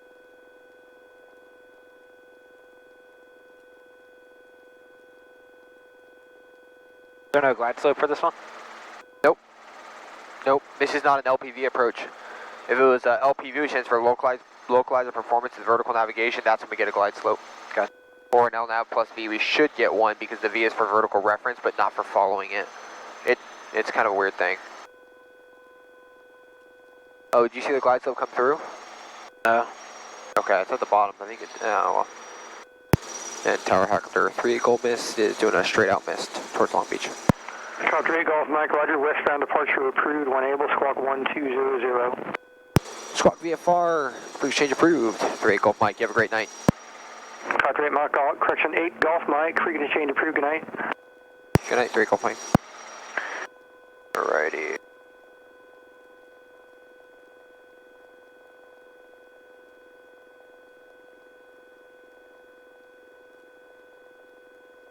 Altitude? Go ahead and keep it right here at 900. Okay. And just keep flying straight out. 2.104, altimeter 3013. ILS runway 30 approaching use.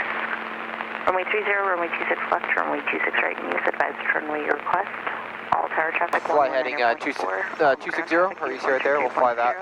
And just go ahead and keep 900. Requested contact clearance delivery on 118.15 with position and departure point. Notice to airmen, the rotating beacon is out of service. As initial contact, you have ATIS information Kilo. Oh, beacon out. Yeah.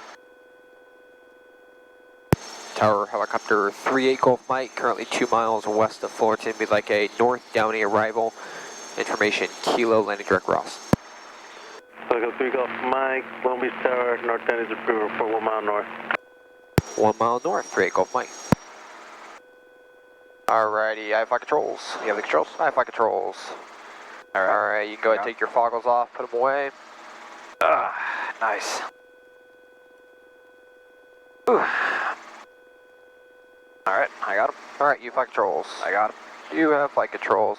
Alright, see where that big freeway is out in front of us? Yep. Go ahead and keep us 900, head directly towards that.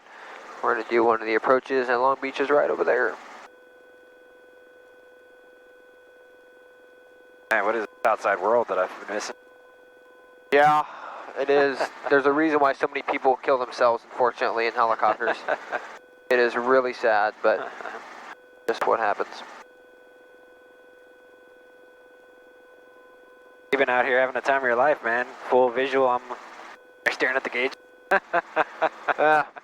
You know, that's the hardest thing about being a double I, is not getting too caught up inside, because I do have a tendency sometimes to pay too much attention to the gauges and not enough outside, and I'm like, crap, stop doing that. Then Lima Echo, frequency change trip. But it's hard for me to tell you to correct something if I don't see it, you know, it's a constant battle that you kind of have to happen. Yeah. So that kind of happens. Long Beach Tower 9, Foxtrot Romeo, holds for 26 left for left close traffic. 9 Fox Romeo, left was traffic, free runway 26 left of takeoff. Where's the runway? The airport, I should say. The airport's right over here up to our left. Right over there. Nice. It's kind of hard, but you have to look for Signal Hill. Signal Hill is like this raised black portion that's basically right over here. I don't know if you can see it or not. Yeah, but if you can find Signal Hill, you can always find Long Beach because it's right next to it. Is the beacon always out, or is it something going on right now? That is new. Okay. Well, I take that back. They may not say that in the ATIS during the day, and I can't tell you last time I flew night, so not 100% sure. So this right here is the 91, and we're following 91 up. What's coming up is the 91-605. And once we get past the 91-605, then we will, we got clearance super early, which is how I like it, just so we have enough room. But as we get closer, we'll make our left turn into the airport.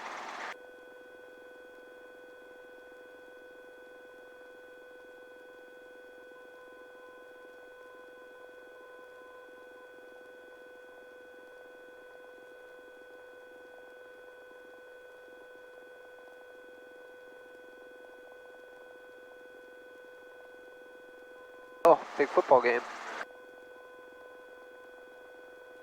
College. Cerritos College.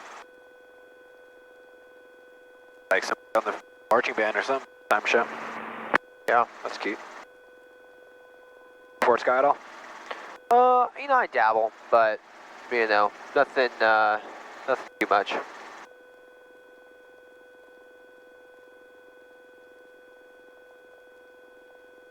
The problem is I don't have TV, so, you know, to watch all that stuff, to try to keep up with, like, the players and the games and everything else is kind of impossible. I like to watch the highlights on YouTube, stuff like that. What sports do you like? Yeah, I like football, and then, like, everything else, just racing. So, I like watching soccer. What kind of racing? What was that? You said racing, or? Racing, yeah. Any kind of racing, Formula 1, MotoGP, all that good stuff. Go ahead and bring us down to 700. All right, 700.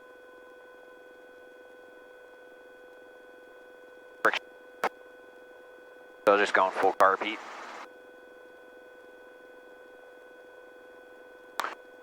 This is 9 Fox Romeo, I'll call your base. Traffic's Phenom on a 7-mile final from runway 30, descend out at 2000. 9 Fox Romeo, our base. Tower Foxtrot 377 ILS. I can't remember which one it is. There's this road right here. I don't think that's it, but it might be. We'll just see. Long Beach Tower. Traffic 11 o'clock, 5 miles eastbound. Cessna 1000, runway 30, clear to land. I just don't go below 7. 377.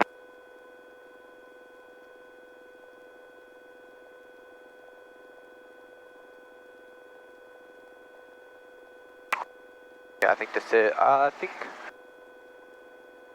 Alright, so this road right here, where the sign is, we're going down this road. Okay. So just like we did the South Redondo departure, just go right. Now we're doing a North Downey arrival. Okay. And then we're going to hold at 700, and I'll tell you when we go down to 500. Okay. And once again, just follow right down it. Yep, right down it, right over it. That way we are nice to our neighbors and we don't get called upon.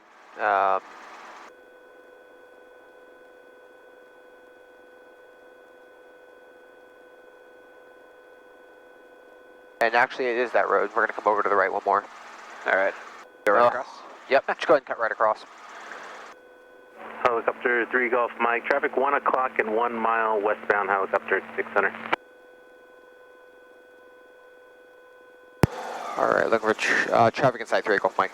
Sky 9, traffic 1 mile to the north, southbound, helicopter 700, has you in sight. All right, Sky has traffic signed and we'll be on station over the mall. Good evening, Tower. Right here. 4068 is on the visual, 30, slow into final. Scott 4068, Long Beach Tower, runway 30, contain, traffic will be holding position. Continue for Police, 30, is that? Scott 4068. What was that? Is that police? That's actually the guys that are right next to us. They are not full-on police. Base over the 605, runway 26 left, clear to line. Nice. All right.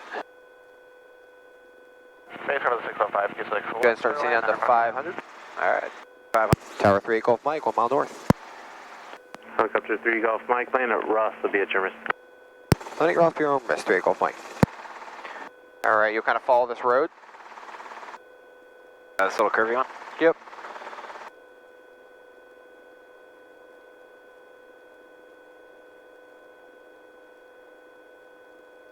And it starts to rain again. What the heck?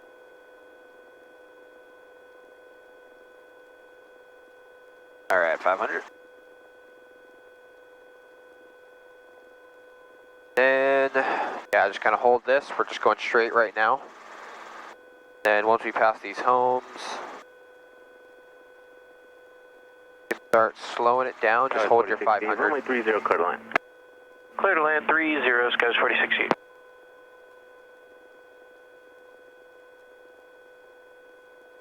Southwest 30, 22, just wait 9 for a release from SoCa. Roger. And Tower 3 Golf Mike, can we proceed direct to Ross from this location? 3 Golf Mike, direct spruce. 3 Golf Mike.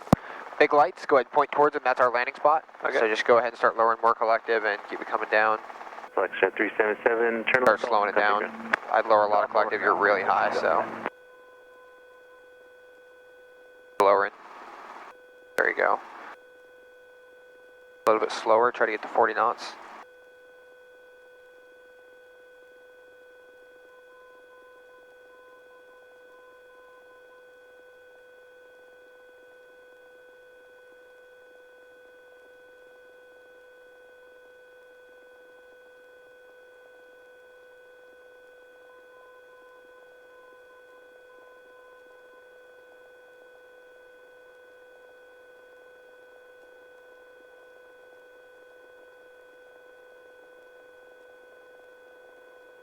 Cool. You go ahead and rest the descent and then just keep slowing us down.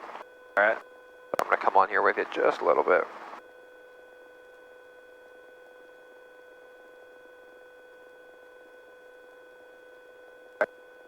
Cessna 9 Foxtrot Romeo, traffic will be holding position, runway 30. 9 Foxtrot Romeo.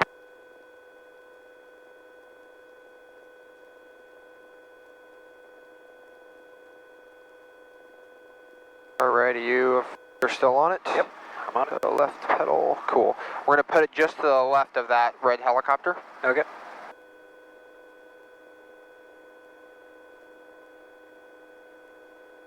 You guys ever have Southwest 30, marriage proposals gone bad? Runway 30, line of point, traffic line, runway 26 left. Well, I hope not. That's the only one I've seen, so I'm going to say no, but I don't really know. Kind of take perverse pleasure in watching those on YouTube. I mean, there was the one that went bad with that guy in Brazil that killed the entire crew, or the entire wedding party before they even got to the wedding. Dang. Except for the,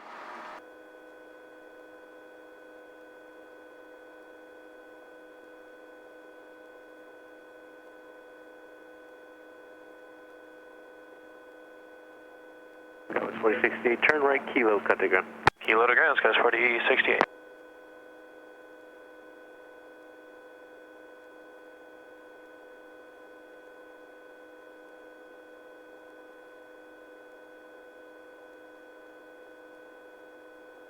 smaller movements, nice smooth controls.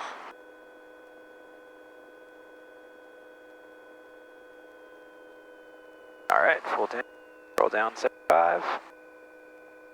Goes neutral. Get out of the yellow. Cool. Alright, friction. Car feet's down, and you can go ahead and start the timer there. Turn the landing light off. Thank you. Alright. That was 3022, runway 30, clear for takeoff. Well, I don't know how much flight time it was, but That was a good amount. yeah. So got, what, 10 gallons left? 6 gallons to get here? Yeah, I think that was about the right amount. If we'd gone full bore and did everything, man, I'd be fucking wiped out. Via Bravo, Juliet to Los Angeles. Yeah, it was right at 45 minutes, so. 620. Alright. Rasa, Long Beach Tower, proceed via Bravo Juliet. Thank you, Rosta, proceed via Bravo and Juliet.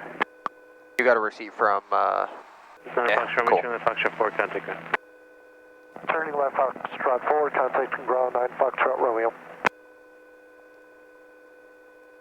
It can't be right, is it? 2-3? Yep. Yeah, it's always going to lie to you on the ground. just because the heat's being reflected off the pavement and then back up. But it was warmer once we got to Long Beach. I don't know if you noticed that, but San Bernardino is a little bit higher, and it had a little bit more mist, per se. But you saw it wasn't raining, we were on the ground, but as soon as we took off, it started to hit us. But it went from 9 all the way to 15 when we were in the air.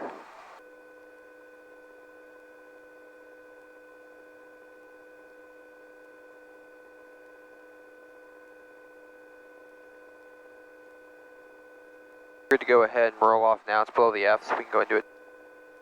All right.